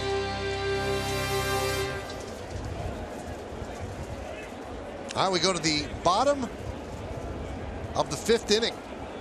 And D.D. Gregorius will lead it off. The Yankees lead the game 2-1 on a Cadillac scoreboard. D.D. grounded out to short. That was in the 2nd. Hall of Famer Harry Carson, feeling comfortable in football-type weather. And Tom Coughlin here. Got a little more time on his hand these days. Well, what a much more relaxed look on his face, right, in retirement.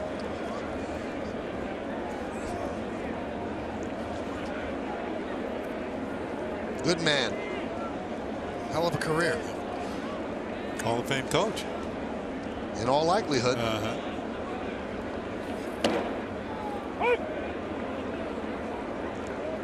And he has said, not sure he's done coaching. You got that feeling at that press conference, right? That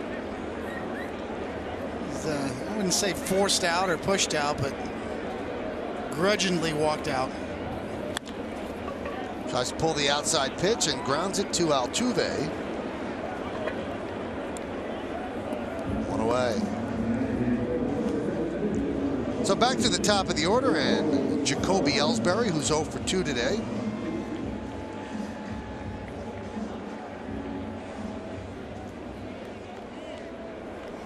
Keuchel's done a good job of getting the ground balls. There's only been one fly ball out from the Yankees. And that was Teixeira, who flied out to left field in the 2nd inning.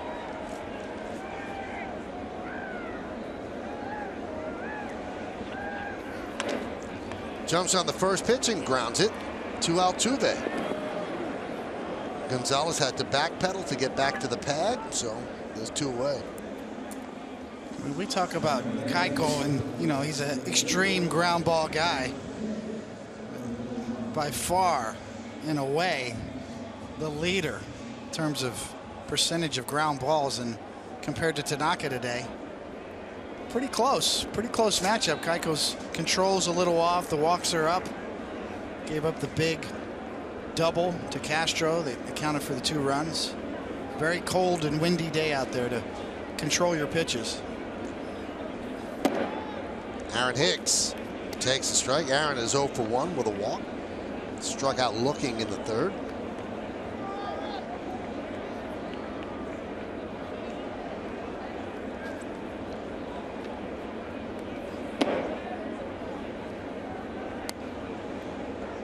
When you combine an extreme ground ball pitcher with also a guy who can strike out over 200 batters, that's how that equals Cy Young. That's how Keuchel did it last year and continuing today with a ton of ground balls. Nobody even close in terms of percentage of ground balls to fly balls. And well, he needs it in his home ballpark. Minute Maid Park is the home run hitter's ballpark. Keep it away from center field.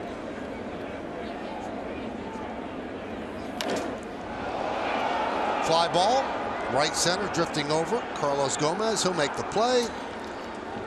And Keuchel works a 1-2-3, 5th inning. Through 5, Yankees lead 2-1, so they've given Tanaka the lead. Can he keep it going? We go to the 6th to find out.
Customers can get a free season-long subscription to MLB.tv Premium. Go to T-Mobile.com/MLB to sign up now and catch every moment on America's fastest-growing LTE network.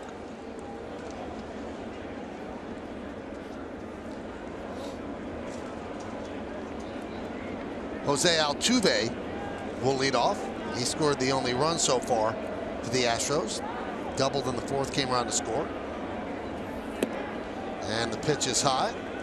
So expected a pitcher's duel. So far we have just that. Both have gone 5. 3 hits for Keuchel, 3 for Tanaka. 2 runs against Keuchel, 1 against Tanaka. 4 walks for the left-hander of the Astros. And Tanaka's kept the ball in the strike zone. He has not walked the batter. The count 2-0. Now the Yankee bullpen might be the strength of the team as you see the Benjamin Moore scoreboard 2-1. Top of the 6th, you get 6 innings out of your starter for the Yankees, and when Chapman returns to the Yankees at the beginning of May, well, you've got a big 3 that can shut down the final 3 innings.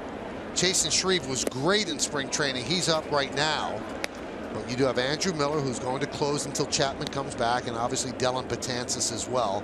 But you'd like to get Tanaka through this inning, and then you can mix and match your bullpen. Tanaka's pitch count in good shape. Number 75 on the way. And by the end of spring training, you're usually up around 90 towards 100 pitches. It's not surprising to see Shreve up at the bullpen. Joe Girardi, that's kind of the way he manages his rotation. Just 48 times last year was a starter allowed to throw 100 to 119 pitches. So anytime you get up to that 90 to 100 pitch mark, more times than not, more than any other manager in the American League, Girardi pulls his starter. The average about 68 times starters pitch past the 100 pitch mark. Girardi's pitchers, starters, the last in the league at doing that. Ground ball is short. Backing up is Gregorius. Fires across the diamond for the first out.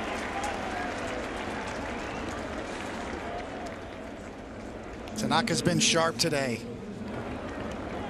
The effectiveness of the splitter, you see the ones that are right down the middle. There's the split grip. Excellent camera work. It looks like a cookie right down the middle, and then it's gone. Diving late action.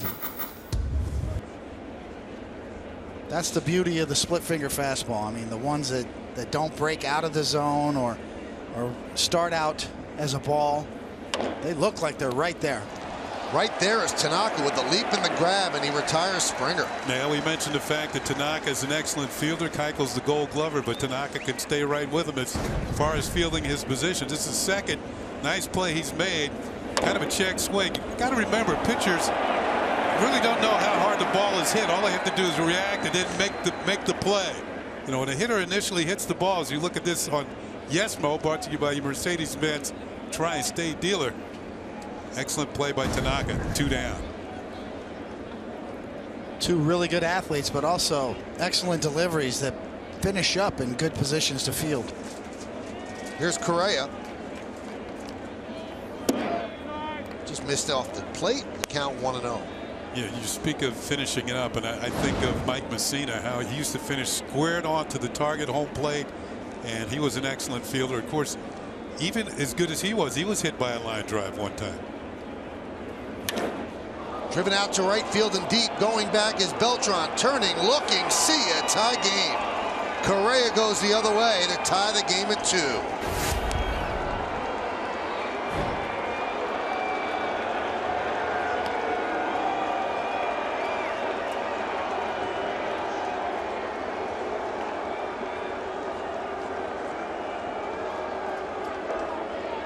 You're looking at one of the up-and-coming big-time players in Major League Baseball. Carlos Correa, just 21 years old.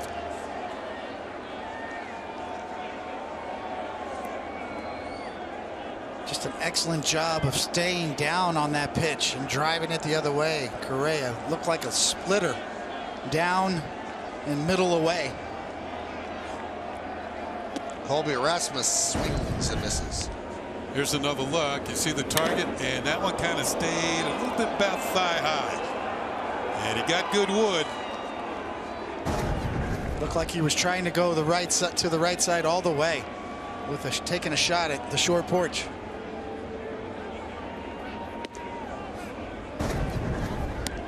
Definitely a split-fingered grip, and Kenny, you're right, that one just kind of sits there.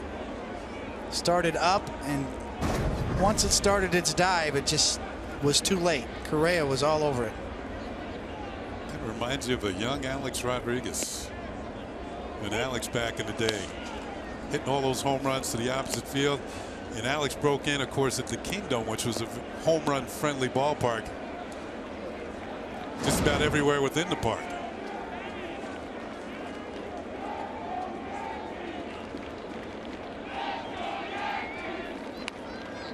Of course, it was the long ball, the home run ball, that hurt Tanaka last year. We talked about his outstanding whip, low walks. 25 home runs given up last year, though, in about 150 innings.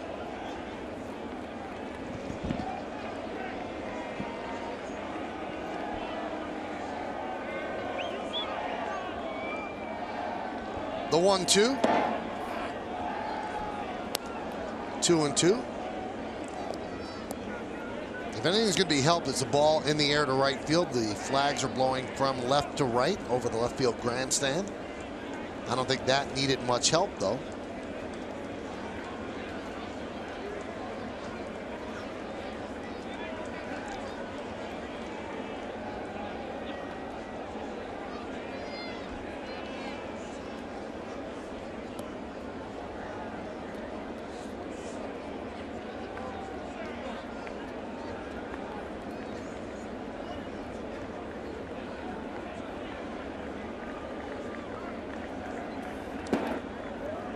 And the count 3-2 on Colby Rasmus, who's grounded out to second twice.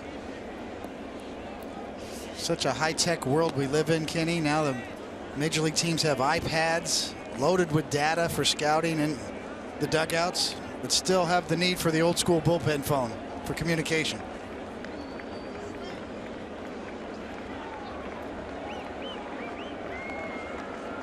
Three-two. And Rasmus, the first walk issued by Tanaka.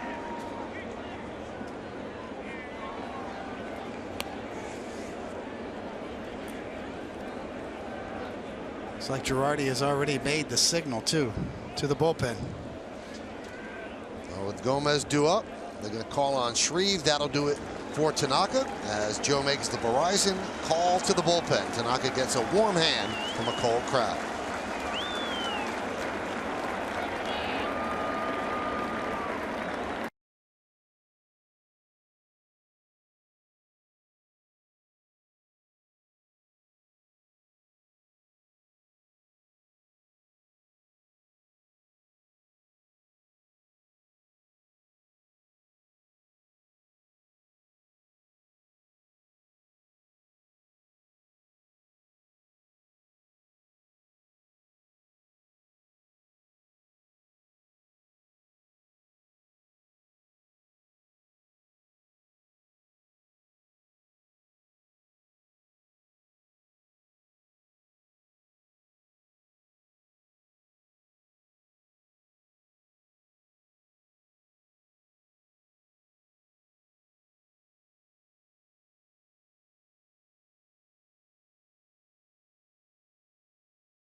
2/3. He leaves a 2-2 game. Runner at first, his responsibility. The Yankees bring in Chase and Shreve, and we go to Meredith Marakovitz, who has more on Shreve. Well, Michael, you mentioned earlier that he had a great spring. He also had a good 2015, with the exception of the final month and a half of the season.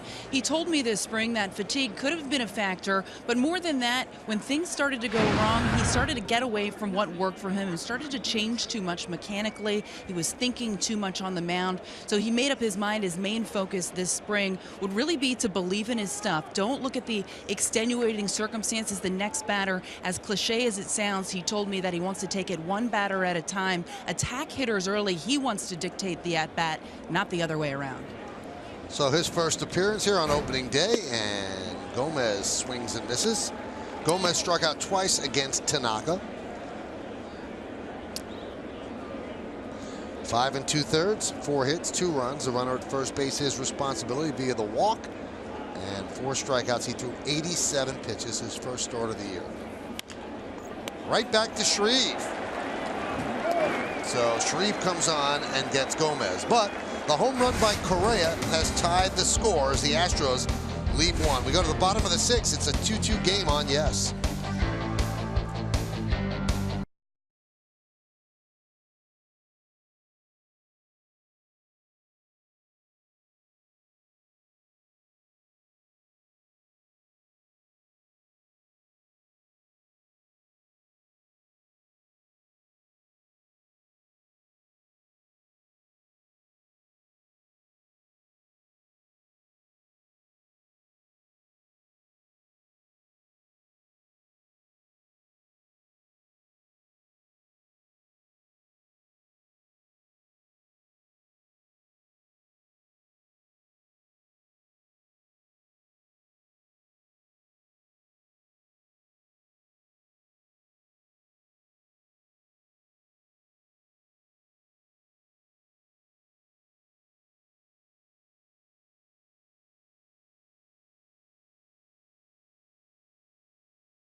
Pitchers brought to you by Fios by Verizon. Fios is not cable. We're wired differently.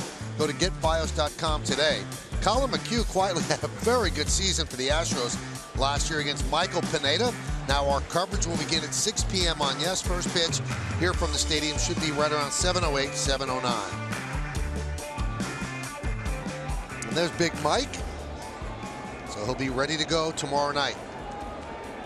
So the Astros have gotten back to 2 runs that Keuchel gave up in the second. And as we go to the bottom of the 6th, Benjamin Moore scoreboard 2-2. A-Rod leads off against the 28-year-old left-hander. 1-0.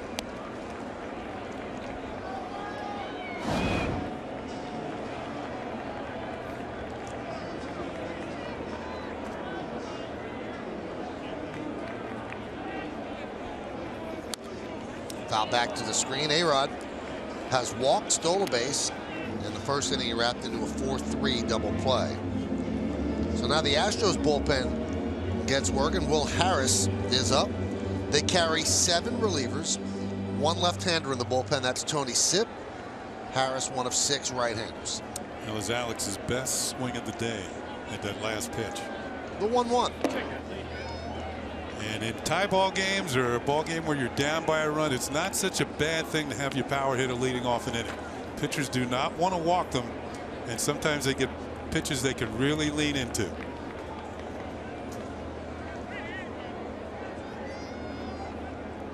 The 2-1. 2-2. 2 runs, 4 hits for the Astros, and 2 runs, 3 hits for the Yankees. Yankees 2 runs came in the second inning. Beltran single, a McCann walk, and then a 2-out, 2-run double by Starlin Castro in his first Yankee at bat. And that was a victory against Keuchel, since they did not score against him last year in his 3 starts against the Yankees. That one is caught by Correa to take a base hit away from A-Rod.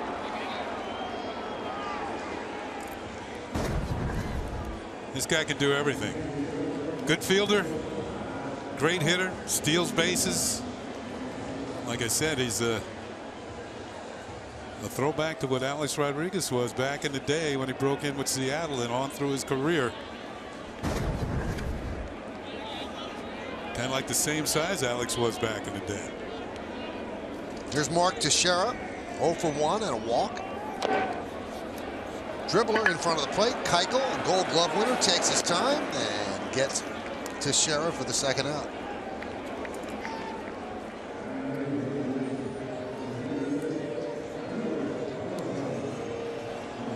So Correa was a Rookie of the Year last year, and Keuchel was the Cy Young Award winner.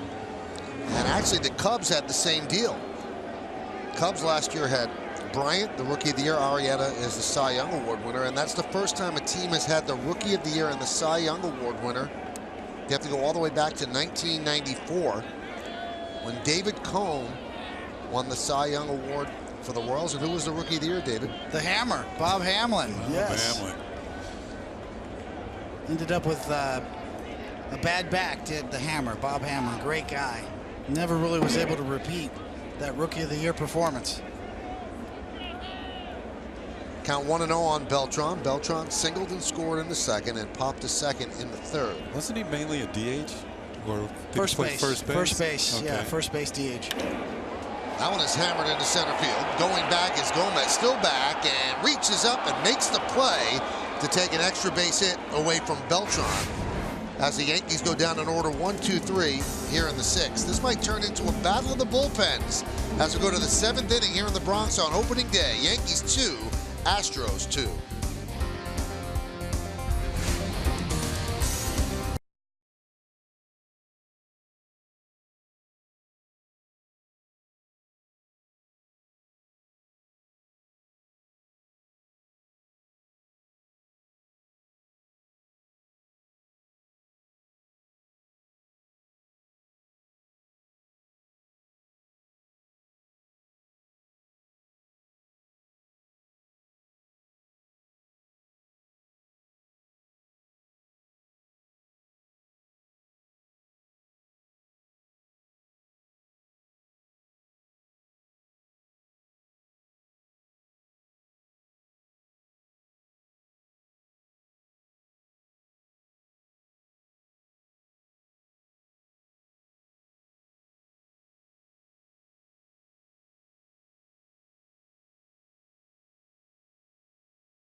Those are some of the thrilling moments of the pomp and circumstance of the pregame ceremonies, brought to you by Pepsi. Pepsi is giving you a chance to earn your pinstripes. Visit Yankees.com/ Pepsi pinstripes for more details. Shreve deals to Valbuena to start the 7th inning, and that one's grounded foul, 0-1. 2-2 game here on opening day. Valbuena has grounded out twice, once to first and once to second. Well, with Shreve in the game, maybe A.J. Hinch is going to counter here with some pinch hitters because of the fact that he's got a number of left-handed hitters here at the bottom of his order. GMC scoreboard 2-2 in the 7th. And as we look in the on-deck circle, it looks like he's beginning to make those moves. As we talked about Tyler White early in the game, and this might be his first major league at-bat coming up. Yankees shift for Valbuena. 3 infielders on the right side, and he skips rope to get out of the way of that Shreve offering.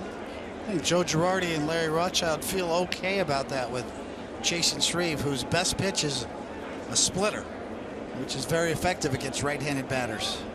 We've seen him even throw it to lefties as well. In fact, his slider is probably his 3rd best pitch. 2-2. Now it's 2-2 as the ball gets past McCann.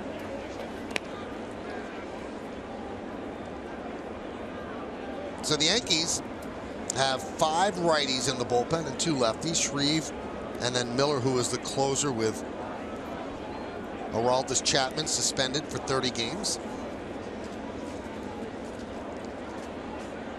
2-2.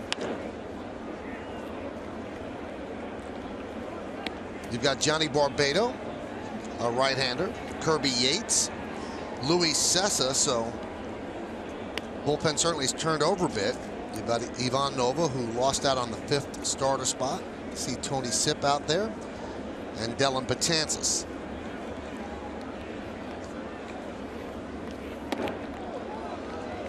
And Shreve will have to assume that 7th inning role, 6th to 7th. That might be Betances' role. But the 30-game suspension on the domestic violence policy of Major League Baseball keeps Chapman out until May. He'll come back in the series against the Kansas City Royals. 3-2. Dribbled slowly to second. Castro flips with the glove and gets Valbuena for the first out. Second nice play that Castro has made today. Charging a ground ball. He made one on Rasmus back in the 4th inning. You know, he's back on the grass. This time he doesn't use the bare hand. All glove. On a cold day, definitely the right choice. Trust the leather and not the skin. All you need is glove. Here's Tyler White pinch hitting for Preston Tucker.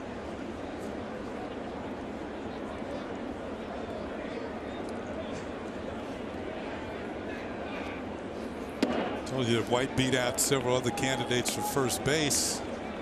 Spring training had a very good spring. 3 home runs, 12 runs batted in. 33rd round draft pick. Impressive numbers last year. 99 runs batted in. And Kenny, he's not even their first baseman of the future. Their first baseman of the future is a kid named A.J. Reed. Yeah. 2nd round pick in 2014. Last year, combined in the minors, 340, 34 home runs, and 127 ribbies in A and AA. Not quite ready yet, though. When you have all those losing seasons in a row and you get a lot of good draft picks, you have to score on them, and the Astros have as they've turned their organization around. Ahead of schedule. Yeah, a couple of years ago, Sports Illustrated had them winning the World Series in 2006-17. So they'd like to move that schedule ahead at least a year. As it's got to be a thrill for Tyler White as he picks up his first big league hit. They want the ball.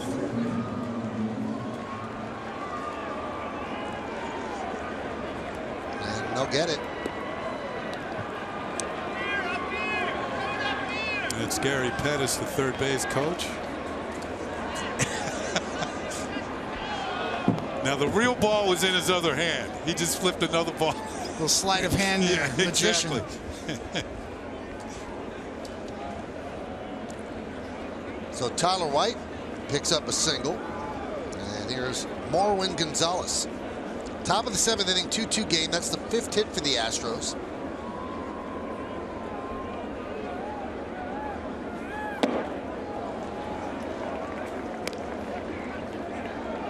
Shreve was lights out for about 4.5 months last year. Just lights out. And then, as Meredith told us, something happened, and it's probably that he ran out of gas. He just really struggled the final month of the season, final 6 weeks. But had a great spring and really quelled some of the doubts that people had.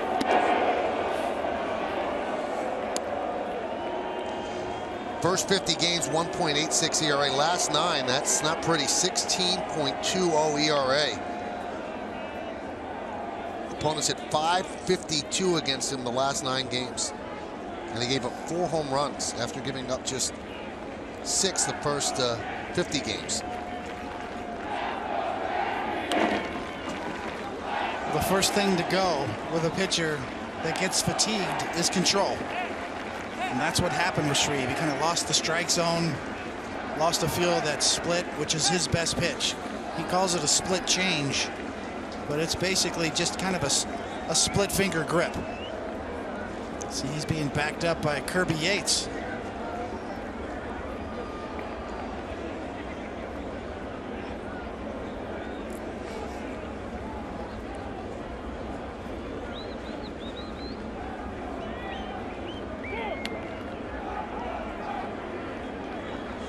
Speaking from experience, Michael, that's the way it goes with pitchers. Before injury, first comes fatigue, then you lose your control, and then you're susceptible to injury at that point. Shreve never got that far, but certainly showed the fatigue part and a lack of command at the end.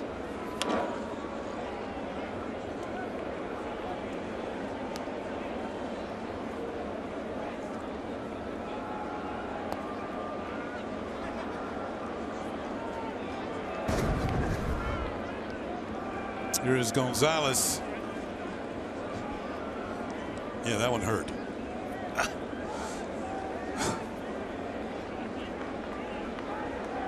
Not in Florida anymore. Like hitting your funny bone, the feeling you get the shooting down to your hands. What do they say, a handful of bees? Yes. So the count 2-2 on Gonzalez. Gonzalez's versatility is even more so because of the fact he's a switch hitter. He gives A.J. Hinch some options, whether playing the outfield or anywhere in the infield.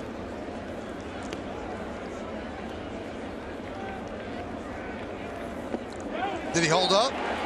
No, he did not. So Gonzalez goes down on strikes for the second out. There's that split change that David Cohn was speaking of. A very effective pitch.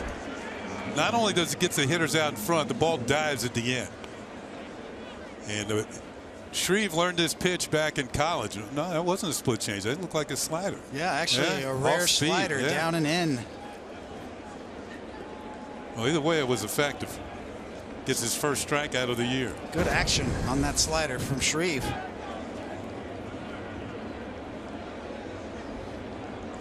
Here's Jason Castro, number 9 hitter in the order, the catcher for the Astros.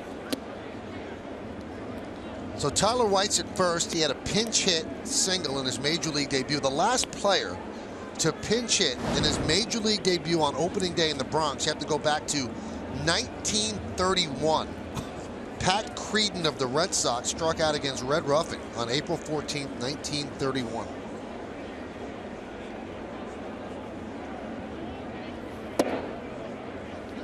Well, at least he struck out against a Hall of Famer. Red Ruffing was good. Yeah. Red Ruffing actually started with the Boston Red Sox. For some reason, you know, they helped the Yankees out. They sent him over. Before that, Babe Ruth. So they sent 2 Hall of Famers over to the Yankees. Then a little bit later on, Sparky Lyle. Yeah.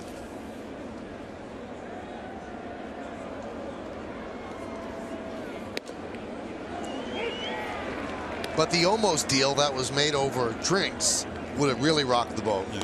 Joe DiMaggio for Ted Williams, but when they woke up and sobered up, they kind of canceled that one out. Seemed like a good idea, right? Short right field porch, yeah. Green Monster, yeah. There's a lot of things that seemed like a good idea at the time.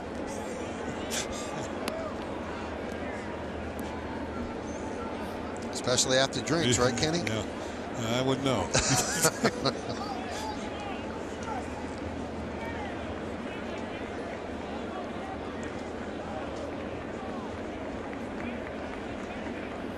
3-1.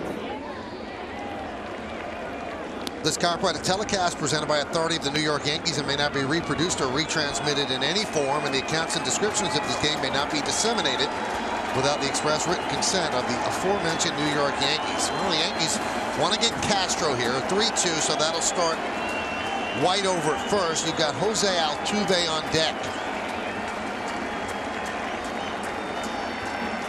Swing and a foul ball back to the screen with the runner going. Yeah, if he doesn't get Castro, Joe Girardi might be inclined to make a pitching change with Altuve coming up. Although Shreve has that split change that can really affect the right-handed hitters. Be interesting to see what happens, although they want to see Altuve next inning. Well, you kind of get an idea of the early pecking order from Girardi's newfangled bullpen with Shreve up and then Kirby Yates, the first righty up. Swing and a miss. They'll wait for Altuve in the 8th. So 2 strikeouts in that inning for Chase and Shreve. No runs, a hit, no errors, and 1 man left on base. At the end of 6.5 innings of play here at the stadium, get up and stretch. The Yankees and the Astros are tied at 2, but we'll stay right here as we honor America here in the Bronx.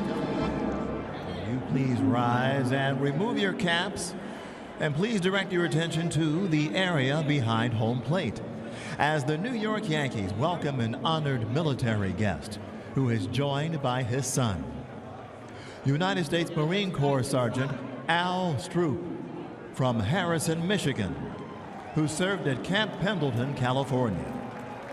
The Yankees say thank you for your sacrifice and service to our nation.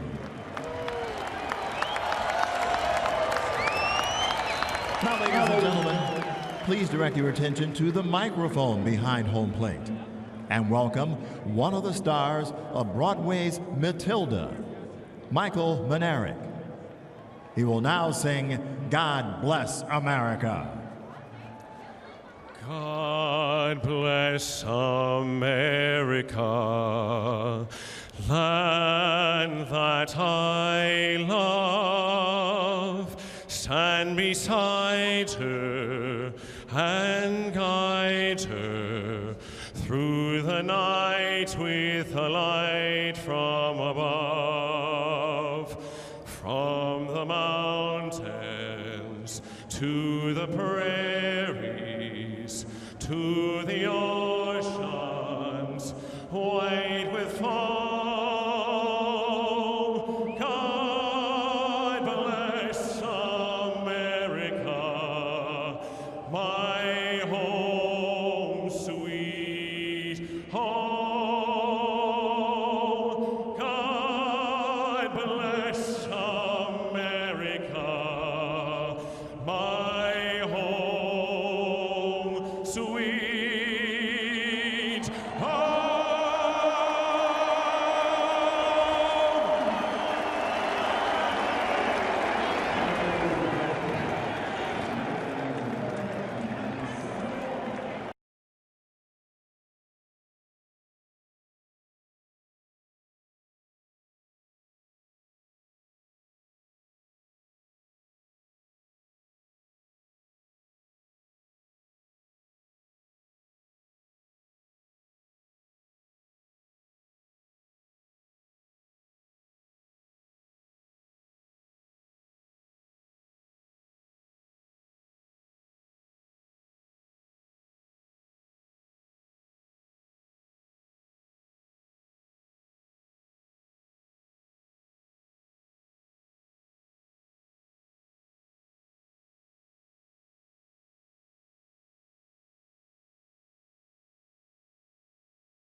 An update on that game in Cleveland. The Red Sox have added 2 in the top of the 6th to lead 4-2 over Cleveland. In the top of the 7th, David Price 10 strikeouts in that one for the Red Sox through 6.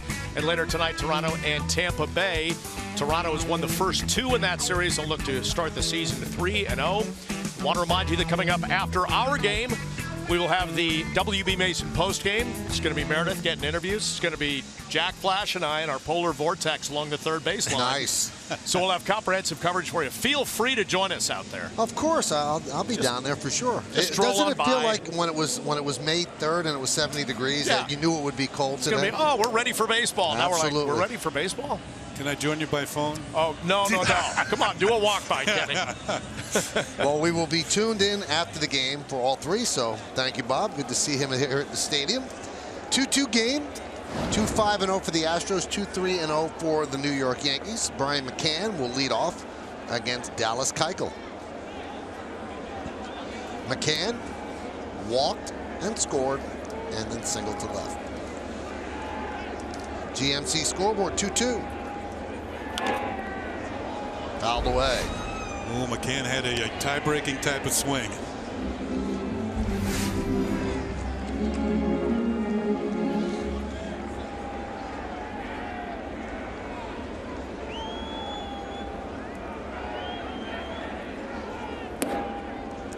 There's a strike.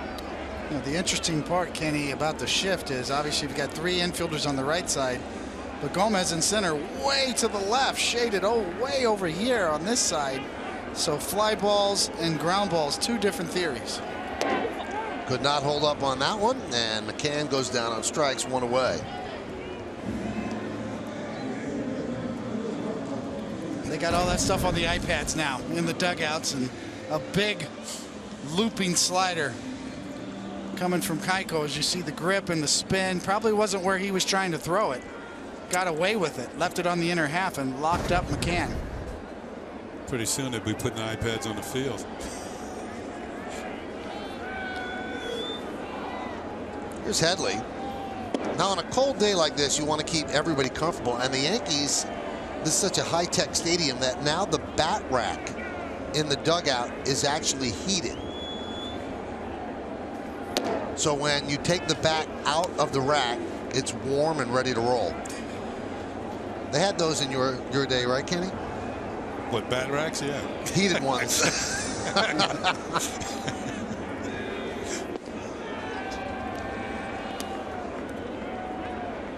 And there are some areas of warmth there in the dugout because there are vents above the bench, and that kind of spews out hot air, which I'm very familiar with, and that keeps you warm.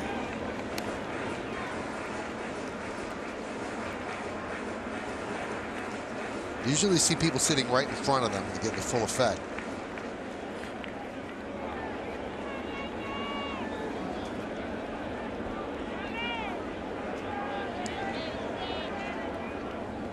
The 3-0 taking all the way.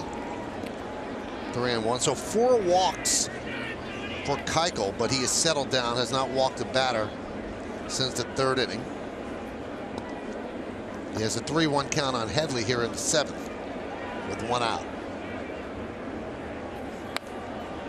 Late swing. 3-2.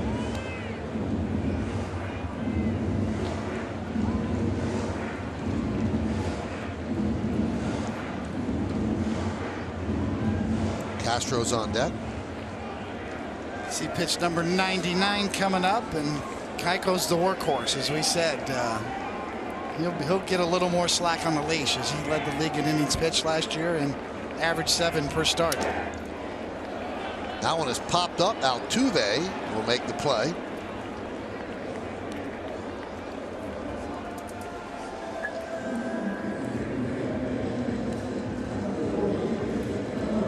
Keuchel wants the ball. He is the gamer on the staff. They were facing elimination. He pitched on 2 days rest in relief from Game 5 in the playoffs. And A.J. Hinch really doesn't argue much with him. He just lets him take the ball. When you have a pitcher like that wants to pitch, let him pitch. Castro has driven in the Yankees 2 runs with a double in the second. Takes a pitch outside. Well, he's one of the few guys around that thinks 9 every time out. I mean, that's his goal. You know, a lot of pitchers, and we've seen them, especially middle of the road guys, they think 6. It's almost like 7 innings is a complete game nowadays compared to the Jim Palmer days, or the David Cone days, or the Mel Stottlemyre days back in the day. If Yankee fans will remember how many complete games he had.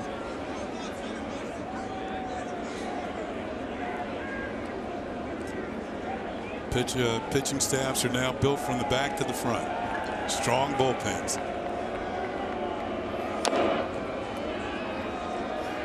But what a luxury that is for a manager to know that every 5 days, once every 5 days, you can give your bullpen a rest, because this guy is going to give you innings every single time. It also influences the way you manage the day before and how you can manage the day after. You know he's going to average 7, a lot of times get through 8. 2 for 1. He does the setup guy's job as well. 2-1. 3-1 on Castro with Gregorius on deck. A lot of food caught in there.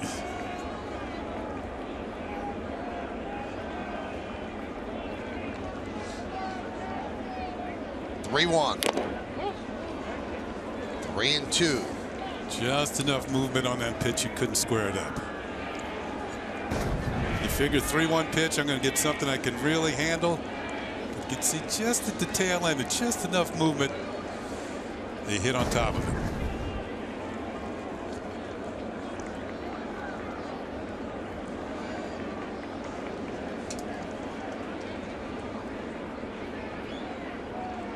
(3-2). Swing and a miss. And a 1-2-3 inning for Keuchel here in the 7th. Coming up in the 8th for the Astros, the Yankees will have to deal with Carlos Correa. He tied the game with a home run the other way. Have to deal with him a little bit better coming up.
This opening week series continues as the Bombers battle the Astros in Game 2 here at the stadium.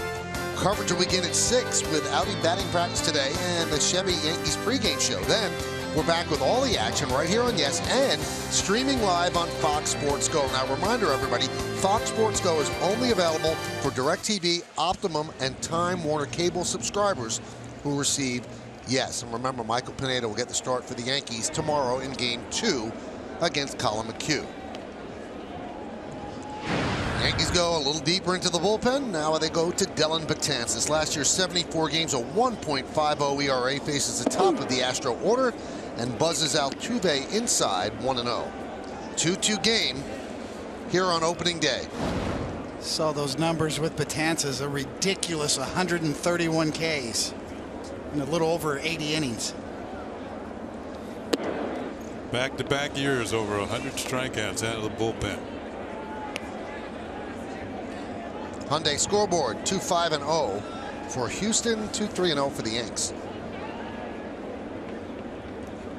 So 1-2-3 in the Astros order. 3-0 on Altuve. David, very tough to pitch to a shorter batter. Kind of ducked that one right there, Yeah. didn't he? Yes. I mean, theoretically, it is a smaller strike zone, and you do pick that up in your peripheral vision. I mean, Altuve's 5'6", and the guy on the mound is 6'8". I think there was a picture that, but yeah, there it is. There's a picture that was taken at Minute Maid Park. 6'8" and 5'6". Not exactly Eddie Goodell-like, but a smaller strike zone.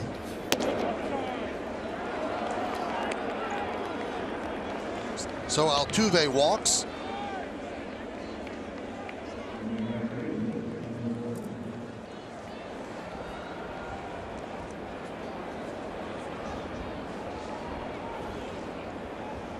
Here's George Springer.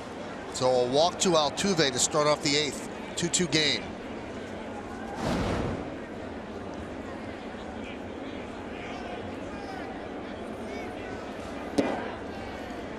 Moving out of the way of a breaking ball that drops in for a strike.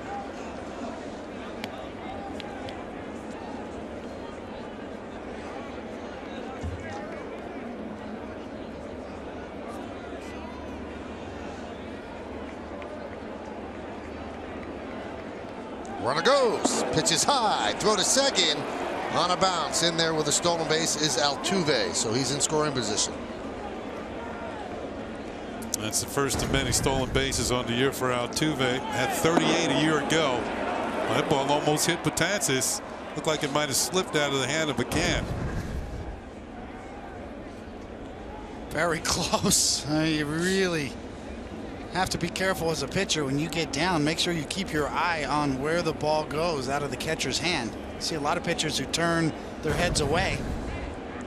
It's a breaking ball. Betances with a little slide step, which is a new look. It's a high breaking ball, hard for McCann to get a handle on. And here's the scary part. If you're Betances, watch out. Low bridge.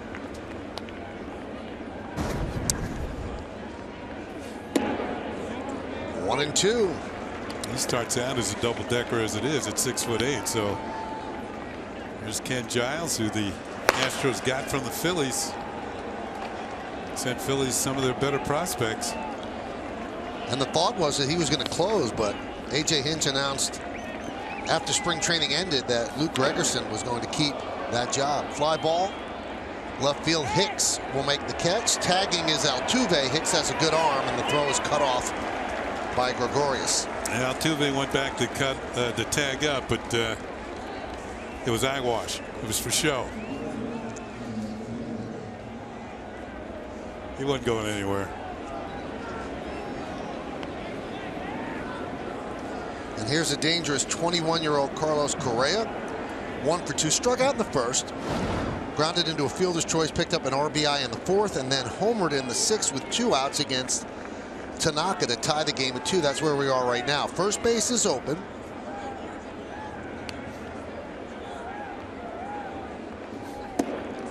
And there's a strike.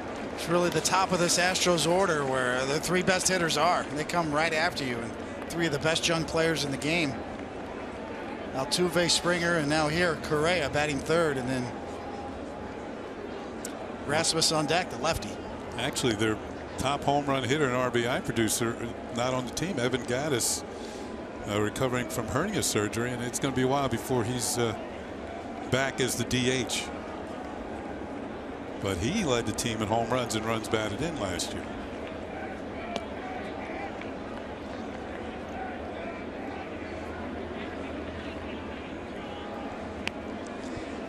Good idea for Betances there, because Altuve will steal third. Very much of a threat.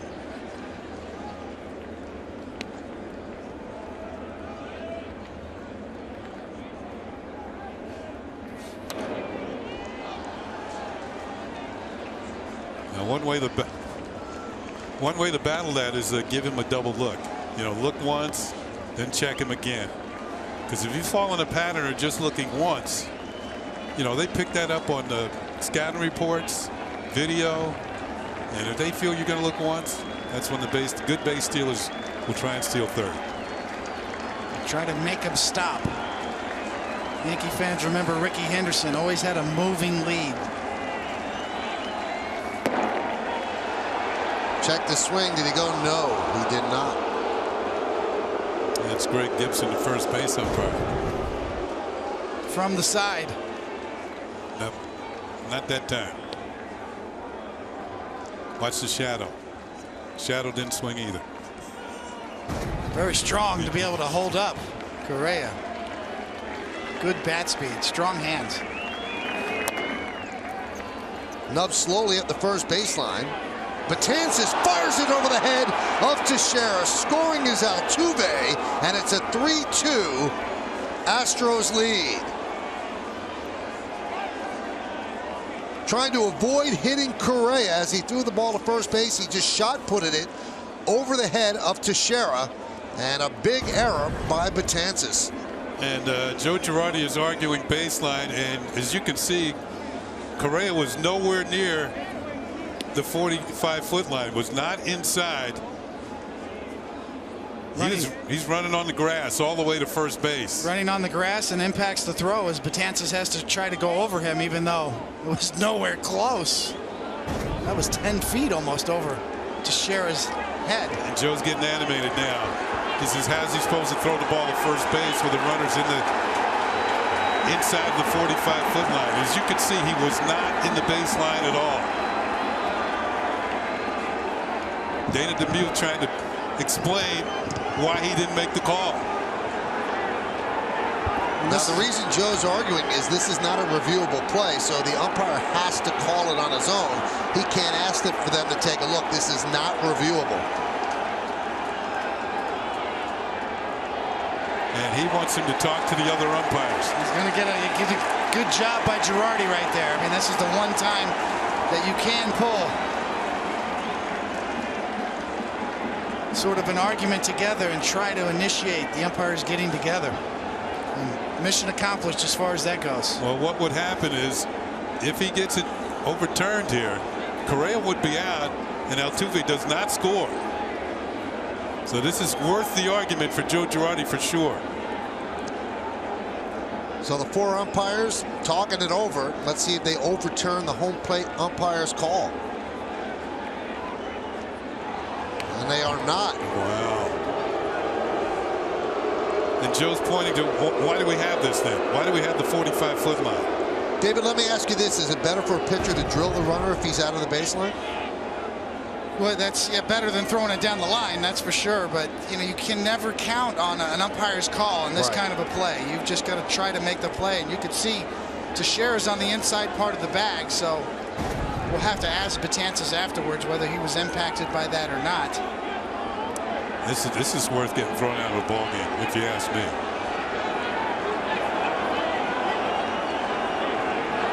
I think that's what he's trying to do. But the umpires gave him some latitude there because I think they know he has a point. They just didn't want to overturn it. He very clearly was not in that 45-foot baseline. And now he does toss him.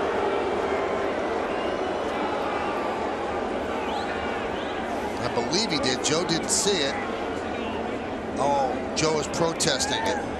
All right, so they signaled upstairs that the game is being played under protest. I don't know the likelihood of that being held up. Yeah, I'm not even sure if that's got any chance at all. I can't really remember a protest being upheld. Usually they go the other way. Pine Tar game. Yeah, that's about, that's a long time ago. 1983? 1983, that protest was upheld. Jeez. But you're right, it is few and far between, and doubtful that that one would be upheld, but good job by Girardi to argue his point of view. Very debatable. Clearly a base runner out of the baseline. Usually what happens when the umpires call that play, they call it right away. They see it right away and they call it, as opposed to having the manager come out and making them overturn it, which usually doesn't happen. So that scored an error on Betances. Watch for Correa to be on the move here. Now Correa does not get an RBI, but he certainly has been responsible for all 3 Astro runs. The leadoff walk has come back to haunt. Leadoff walk, stolen base, a squibber, and an error. Now, the Astros hit home runs, but they do steal bases too. They have a diversified offense. Runner goes. Throw to second. Got him. Looked like he disconnected with the bag on the overslide. And they kept the tag on the base runner to get Correa. Correa disagrees, pleading with A.J. Hinch to take another look, as he does right now. Now this is reviewable. Another look right here. He's on the bag. Still on the bag, so hard to say. That one could very well be overturned. Well, they're going to take a look now. Did his foot come off the bag? Doesn't look like it did. Well, you can see Henley keeping the tag on, because infielders are now taught to continue on with the keep contact with the runner.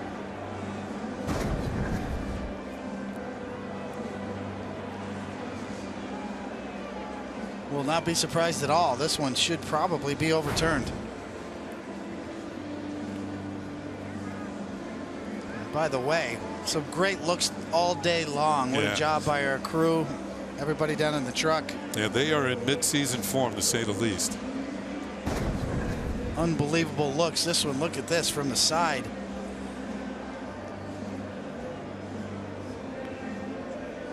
That's going to be overturned. Yeah, I don't see what the umpire saw there. Second base umpire is Ed Hickox.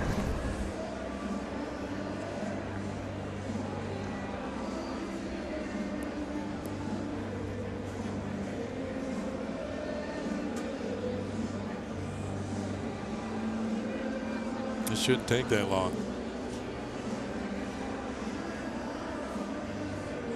Obviously, they should allow reviews in spring training to keep everybody up to mid-season form.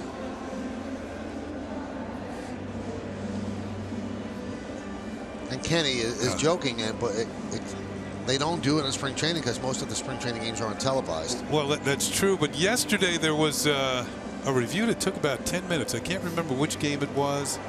Yeah, he's going to be safe. You're right, Coney.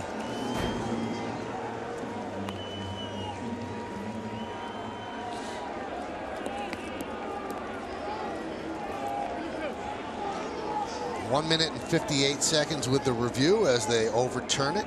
And it's a stolen base now for Correa, his second stolen base of the game. Astros lead 3-2 on the top of the 8th inning. So the count 2-2 on Colby Rasmus. Walk, stolen base, an E1, and a stolen base.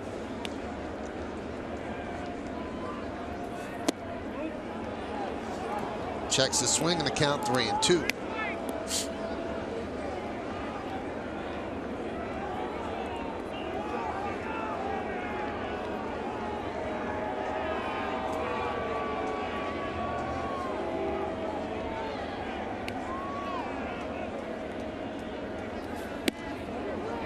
Missed upstairs, so second walk issued by Betances this inning. It's been a no contact inning except for the fly ball to left by Springer.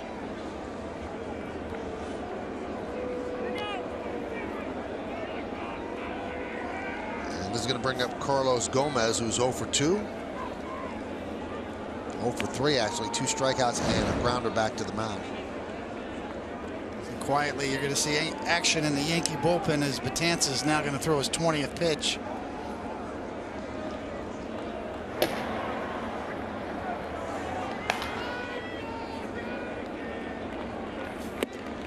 Remember, the Yankees now, because of the rain out on opening day, will play 6 games in a row. 3 against the Astros and then 3 in Detroit before an off day on Monday and then 3 in Toronto. Johnny Barbado.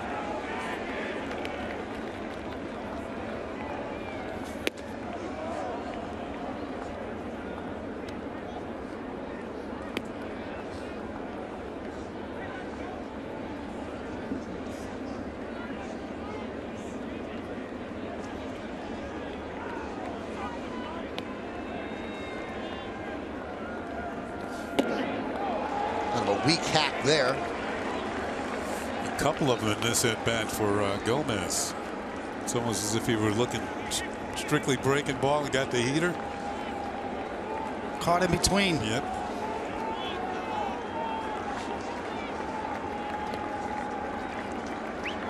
One, 2. Breaking ball, strike 3. Hat trick for Gomez. He has struck out 3 times. He's 0 for 4. He hasn't put the ball. He put the ball in play once and grounded back to Tanaka. This time he does get the breaking ball, and it catches the inside corner for call strike 3. And that brings up Luis Valbuena with runners on first and second and 2 outs. 1 run in. Astros lead the Yankees 3-2.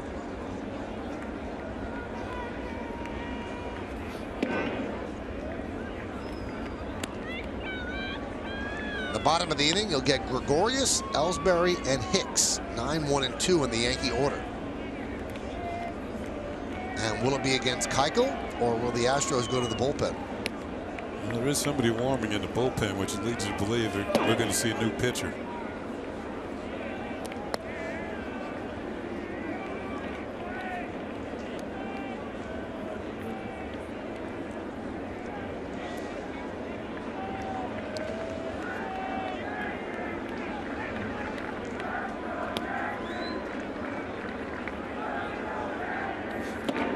There's a strike. Count 2-1.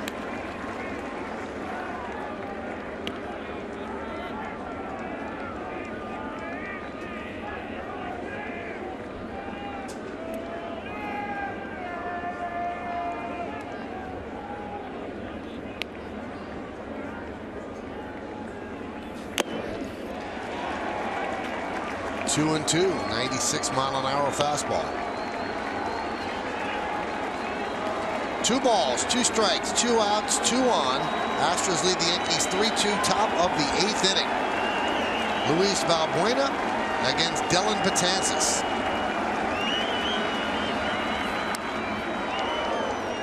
Still 2 and 2.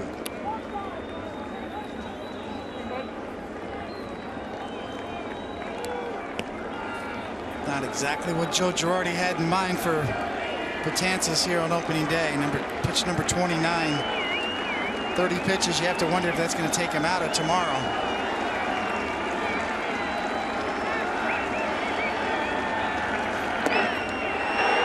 Missed with the breaking ball. Wanted that one. So that's going to release the runners. 3-2, 2 outs.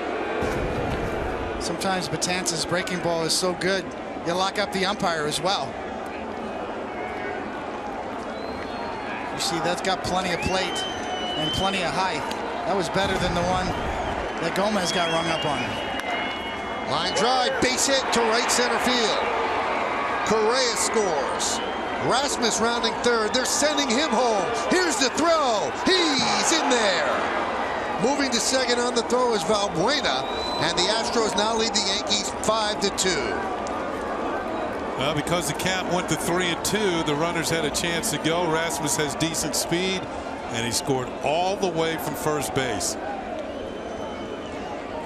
Well, that is going to do it for Dylan Betances, who threw 30 pitches and has given the Astros a chance to take the lead.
the runners were going. So Correa scored easily on the single, and Rasmus is sent home, and he scores all the way from first base on a single. Moving to second on the throw is Valbuena. The throw was probably in time. It took a bad hop and got past McCann. So a nightmarish inning for the Yankees continues as 2 runs score on that single, and Rasmus gets his hand in. And when he does score easily, it makes it 5-2 Astros. So the Yankees go to the bullpen again. And Johnny Barbado for the Yankees will make his major league debut. And here's Tyler White, who had made his major league debut in the 7th and picked up a single. Look out. And Barbado goes up and in.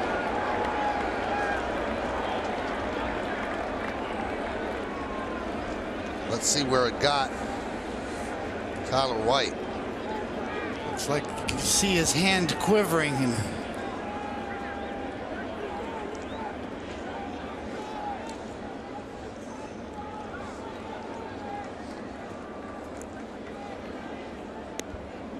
Barbado with a really live fastball. That ball just took off up and in. A lot of movement.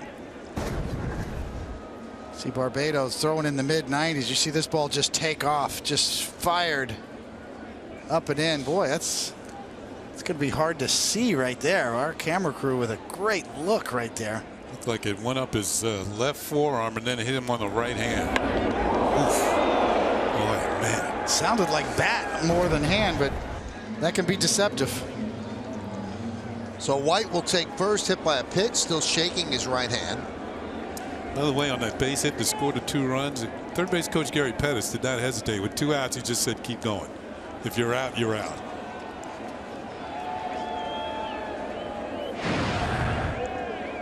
So now Barbado against Marwin Gonzalez with first and second. Yankees trying to hold it right here at 5-2 Astros, top of the 8th. 3 runs in this inning have broken the 2-2 tie. There's a strike. Barbado, a power arm, strikeout type pitcher. Had a nice spring. Yeah. And the door was open and he stepped through. Young man from Miami, Florida.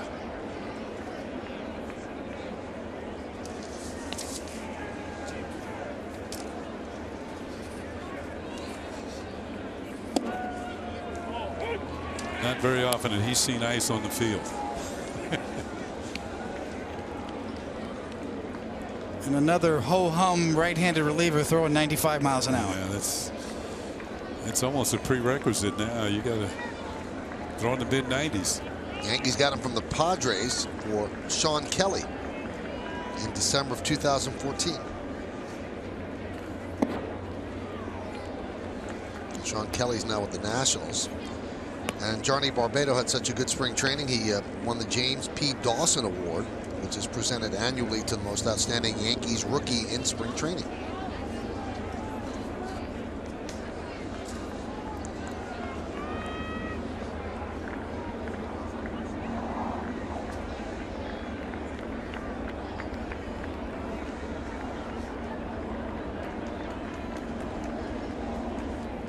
One-two. A lot of work, a lot of sweat goes into getting to the big leagues.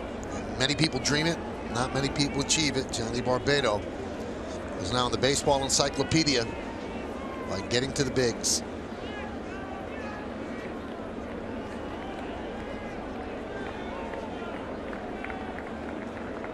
Two-two. Swing and a miss. So Barbado gets a strikeout for his first big league out. But the damage is done in this inning as the Astros take a 5-2 lead.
part by Delta. We fly to 135 destinations from JFK and LaGuardia to get you where you're going. Delta, the official airline of the New York Yankees. Keep climbing.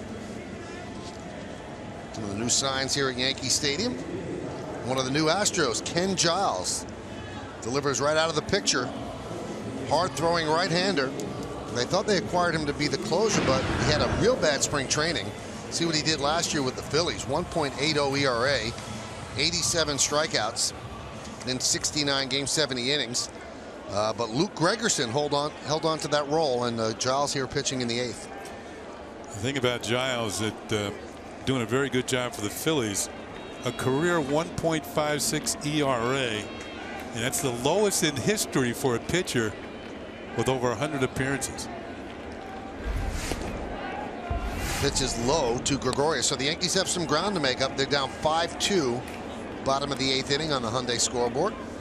But you know what the Phillies are thinking? Why do we need a big-time closer if we're not going to win that many games? So they turned them around for prospects.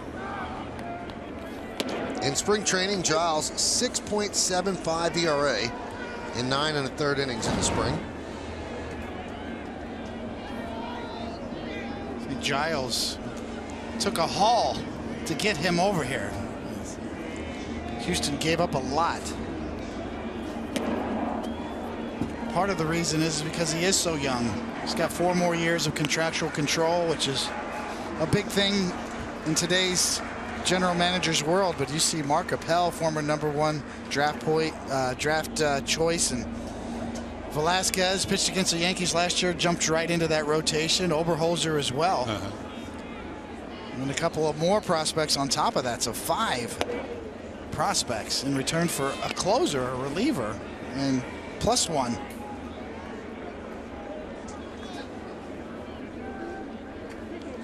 But the Astros thinking that was the one of the pieces of the puzzle they wanted to feature this year, so they can go on and try and win the Western Division. That one is drilled deep to right field. Going back, Springer looking up. See ya! A home run for Didi Gregorius. Astros 5, Yankees 3.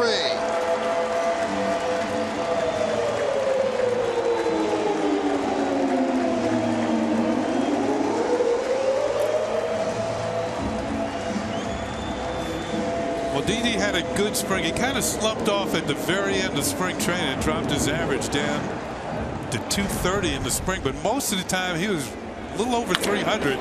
This one right down the middle. He got the good wood on it and rides it into the bleachers in right field. 4-seam fastball. Holds its line. Not much movement there other than the velocity.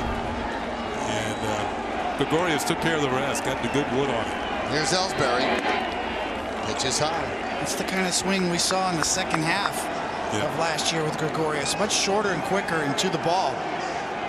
First few weeks as a Yankee, we saw a little bit of a longer swing. That one, lightning quick on a power fastball. 2-0.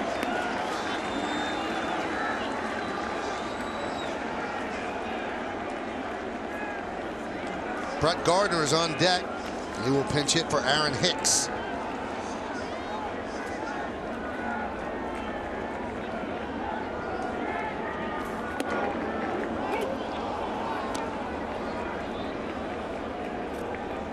Ellsbury trying to work his way on, bring the tying run to the plate. See the shadow starting to come into play here. Make it a little bit more difficult for the hitters. Ellsbury's 0 for 3 today. Now the count 2-2. Alan Cockrell on the left. Marcus Thames, the assistant hitting coach in his first season with the Yankees big club, on the right.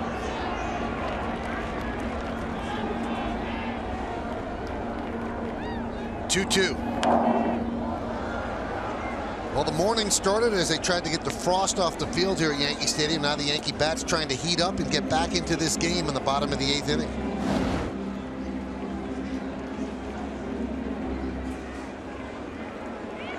Actually, some snow on the field at about 9 o'clock.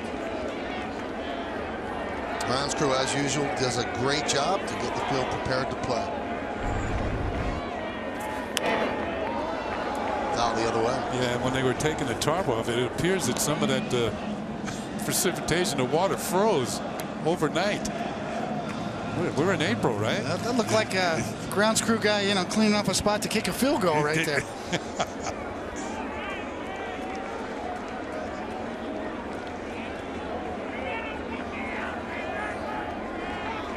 So Ellsbury battling, trying for his first hit of the year in the first game of the year.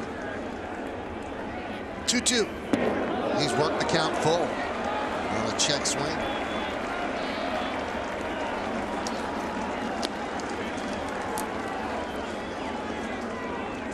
Houston back in the top of the 8th, 3 runs. Started with a leadoff walk, as Kenny said. Yeah. Dylan Betances, a really close pitch, could have been out of that inning. Dana DeButte, the home plate umpire, did not call it. The next pitch laced into the gap for a 2-run RBI hit. 3-2. The whole deal was, though, 3 runs on 1 hit.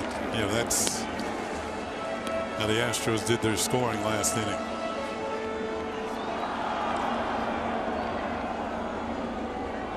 And in the middle of all that, a controversial play that Joe Girardi, a squibber up the line. This game is now being played under protest based on the base running non-call. And Ellsbury swings and misses for the first out of the 8th. He turned around and asked DeMuth, was that a strike? It would have been. Tight little slider. That'll bring up Brett Gardner.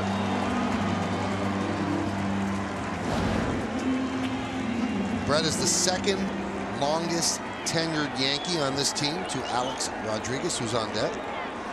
Brett did not get the start today, as Aaron Hicks did against left-hander Keuchel.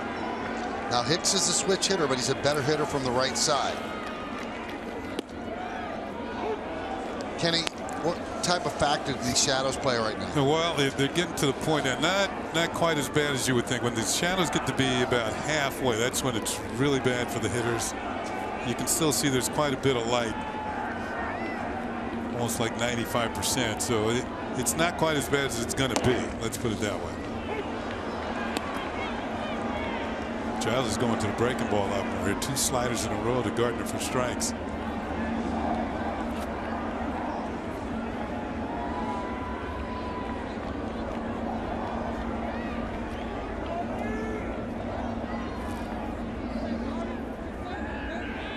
The 0-2.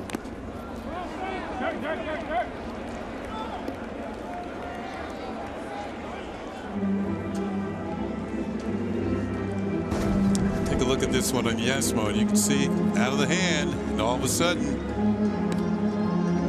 it's a little darker as it comes up to the plate. Brett hurt his wrist against the Astros in the wild card game, and it bothered him coming into spring training, so he was slow out of the gate in spring training, but certainly got a swing down. Strike 3. Gardner down looking. So Giles bounces back from the home run to strike out Ellsbury and the pinch hitter Gardner. This time it looked like he stayed with the fastball. On the black at the knees. Yep. Shake your money maker. That is where you're supposed to throw it, and gets the call as well, but right there. Here's A-Rod. Breaking ball strike. When he gets that pitch over to go along with the crackling fastball, he's pretty tough. A-Rod had a walk and a stolen base in the 3rd. He's 0 for 2. Double play and a humpback line drive to short. Count 0-2 on Alex.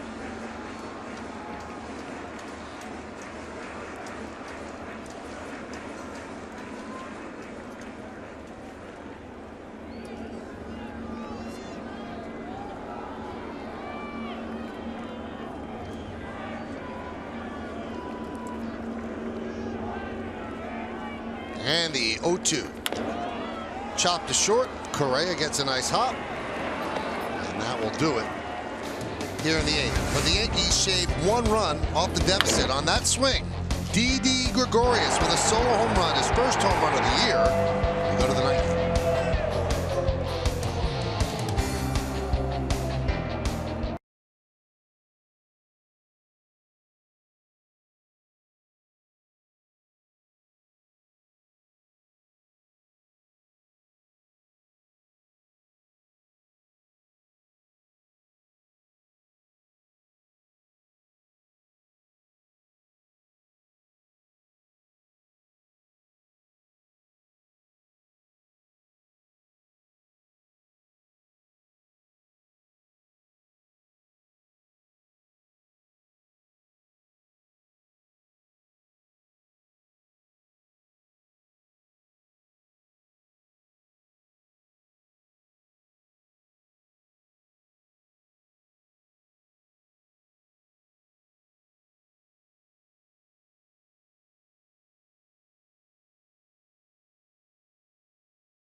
For the WB Mason postgame, you'll get all the highlights and analysis from today's game, plus a reaction from the clubhouse and a complete recap of all of the opening day festivities. It's all coming up on the WB Mason Yankees postgame, only on Yes.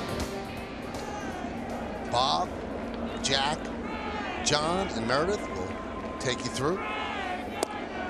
Barbado deals to Castro for a strike. Beltran takes over, not Beltran, should I say Gardner takes over for Hicks in left field.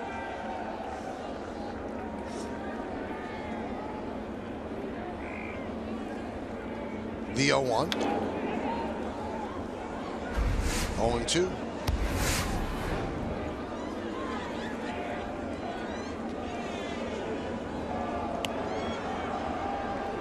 The closer, Luke Gregerson, getting ready in the bullpen. 5-2, Houston leads New York.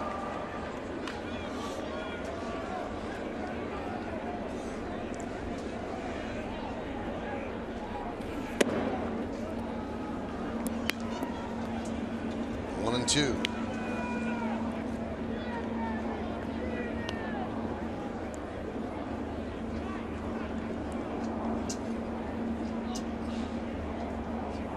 Shift is on. 3 infielders on the right side for the Yanks.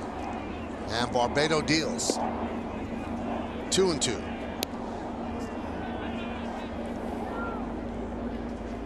The thing that really impressed the Yankees about Barbado in spring training is not only that good live fastball in the mid-90s, but a couple of different breaking balls. Curveball right there in the upper 70s and a hard slider as well in the upper 80s. Swing and a miss. Castro down on strikes. 2 strikeouts for Barbado.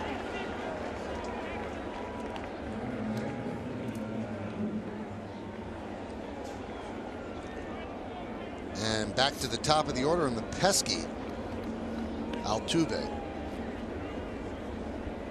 Trying to think of the last Yankee reliever that wore the number 26. I can think of one. I wonder if you're thinking along those lines. The Beast. That's right. Steve the Beast Farr. Steve Farr. That was before things turned here. They were starting to turn a little bit. And one of the free agent signings of then GM Gene Michael. What a good guy Steve Farr was. Didn't El Duque wear 26? Yeah, I think you're right. Well, Duque is a starter, yes. Yeah.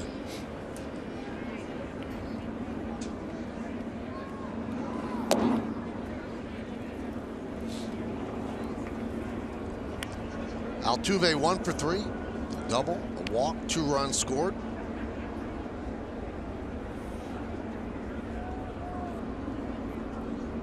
Chris Capuano, I think, wore it probably last year a little bit. Just the way Barbado was prancing around the mound reminded me of Steve Farr for a minute there. I think he throws harder than Steve Farr. He's by far. Yes, definitely by far. Steve Farr had an excellent slider. Actually closed for the Yankees. A number of saves.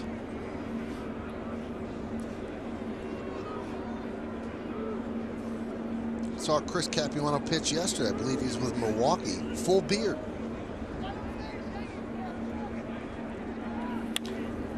Line drive left field. Right there is Gardner for the second out.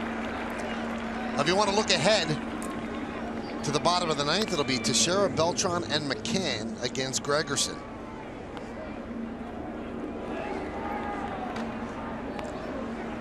Gregorius's ready.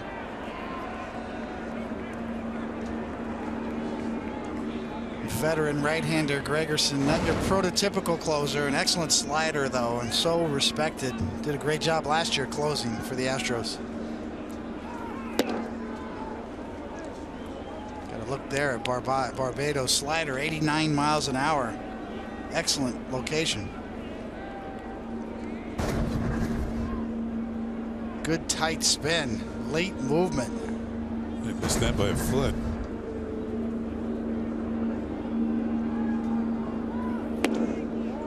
Foot and a half. Quality sliders right there, retaining his velocity. The difference between a slider and a curveball is the ability to hold on to it longer and retain velocity.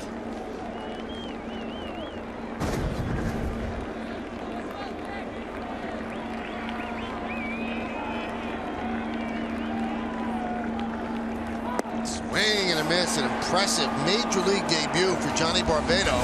Faced 4 batters, struck out 3 of them, and hit 1 as well. We go to the bottom of the ninth. The Yankees will try to rally.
The Yankees trail 5-3 and they'll have to try to come back against the Astros closer, Luke Gregorius. And Gregorius will face 4, 5, and 6 in the Yankee order: Teixeira, Beltran, and McCann. Yankees had a 2-0 lead in this game. Astros came back to tie it at 2. And then the Astros took the lead with 3 runs in the 7th inning, all on just 1 hit. Sloppy inning and a big throwing error by Dellin Betances. And Joe Girardi argued that the runner was out of the baseline, which forced Betances to throw the ball high and over the head of Teixeira.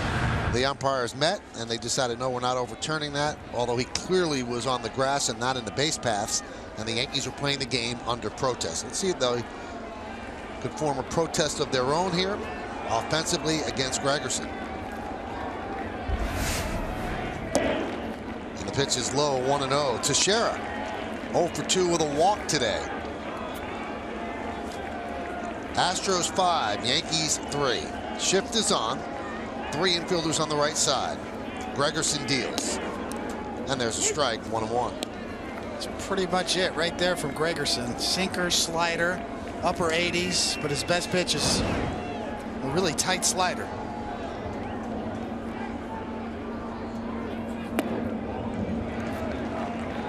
Right on cue, that is it, and he throws it a lot.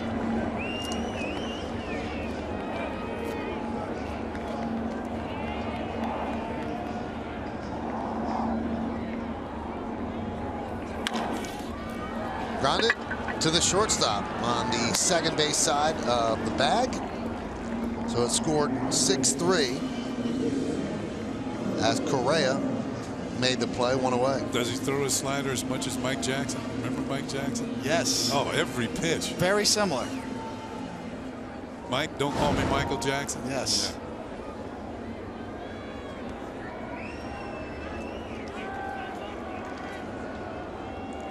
Here's Carlos Beltran. Shift on. 3 infielders right side. And that's fouled away left side. Almost looked like Carlos is trying to steer that one through the left side. Get on base. He's already beaten the shift once for that base hit in the second when he went the other way to the right side. Needs a new bat here. People talk about, outlawing the shift. And the thought process of Major League Baseball and the commissioner, Rob Manfred, the players have to do that.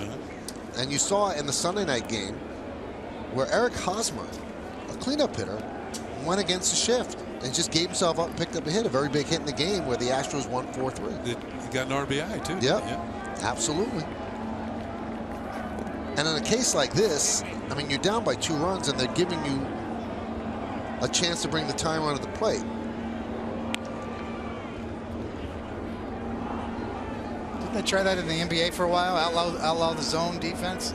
It's back, but not many teams use it. It doesn't work against Steph Curry. Exactly. Man-to-man doesn't either. The 0-2. Swing and a miss, and the Yankees are down to their final out here in the bottom of the 9th inning on opening day. Well, this is just as good as it gets. Slider looks like it's right there against the left-handed batter, ends up in the dirt. Looked like a strike on the inner half. Beltran commits, and by the time he does, it's in the dirt. That's Gregerson's specialty right there. Excellent finish pitch. Last hope is Brian McCann. McCann 1 for 2 with a walk and a run scored. Yankees did all their scoring in the 2nd inning on a 2-run double by Starlin Castro. That's it. Saw a shot of A.J. Hinch, the manager there. He was moving Jose Altuve, second baseman, a little bit towards the middle.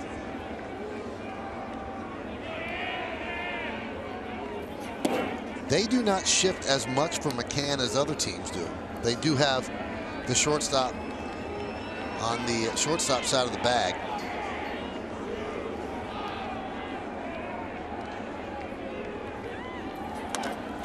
Ground ball. Gonzalez fields. McCann slipped coming out of the box, and that will do it as the Yankees go down on order in the 9th inning, and they lose this one by a score of 5-3. Let's take a look at McCann trying to get out of the box on the final out.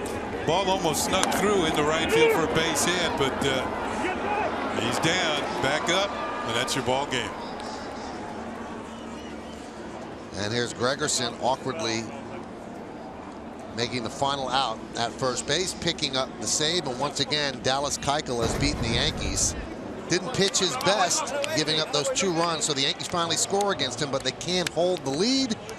And then the bullpen implodes in the 7th inning with the help of a suspect umpiring call. Still have some things to do from here at the stadium. Obviously, the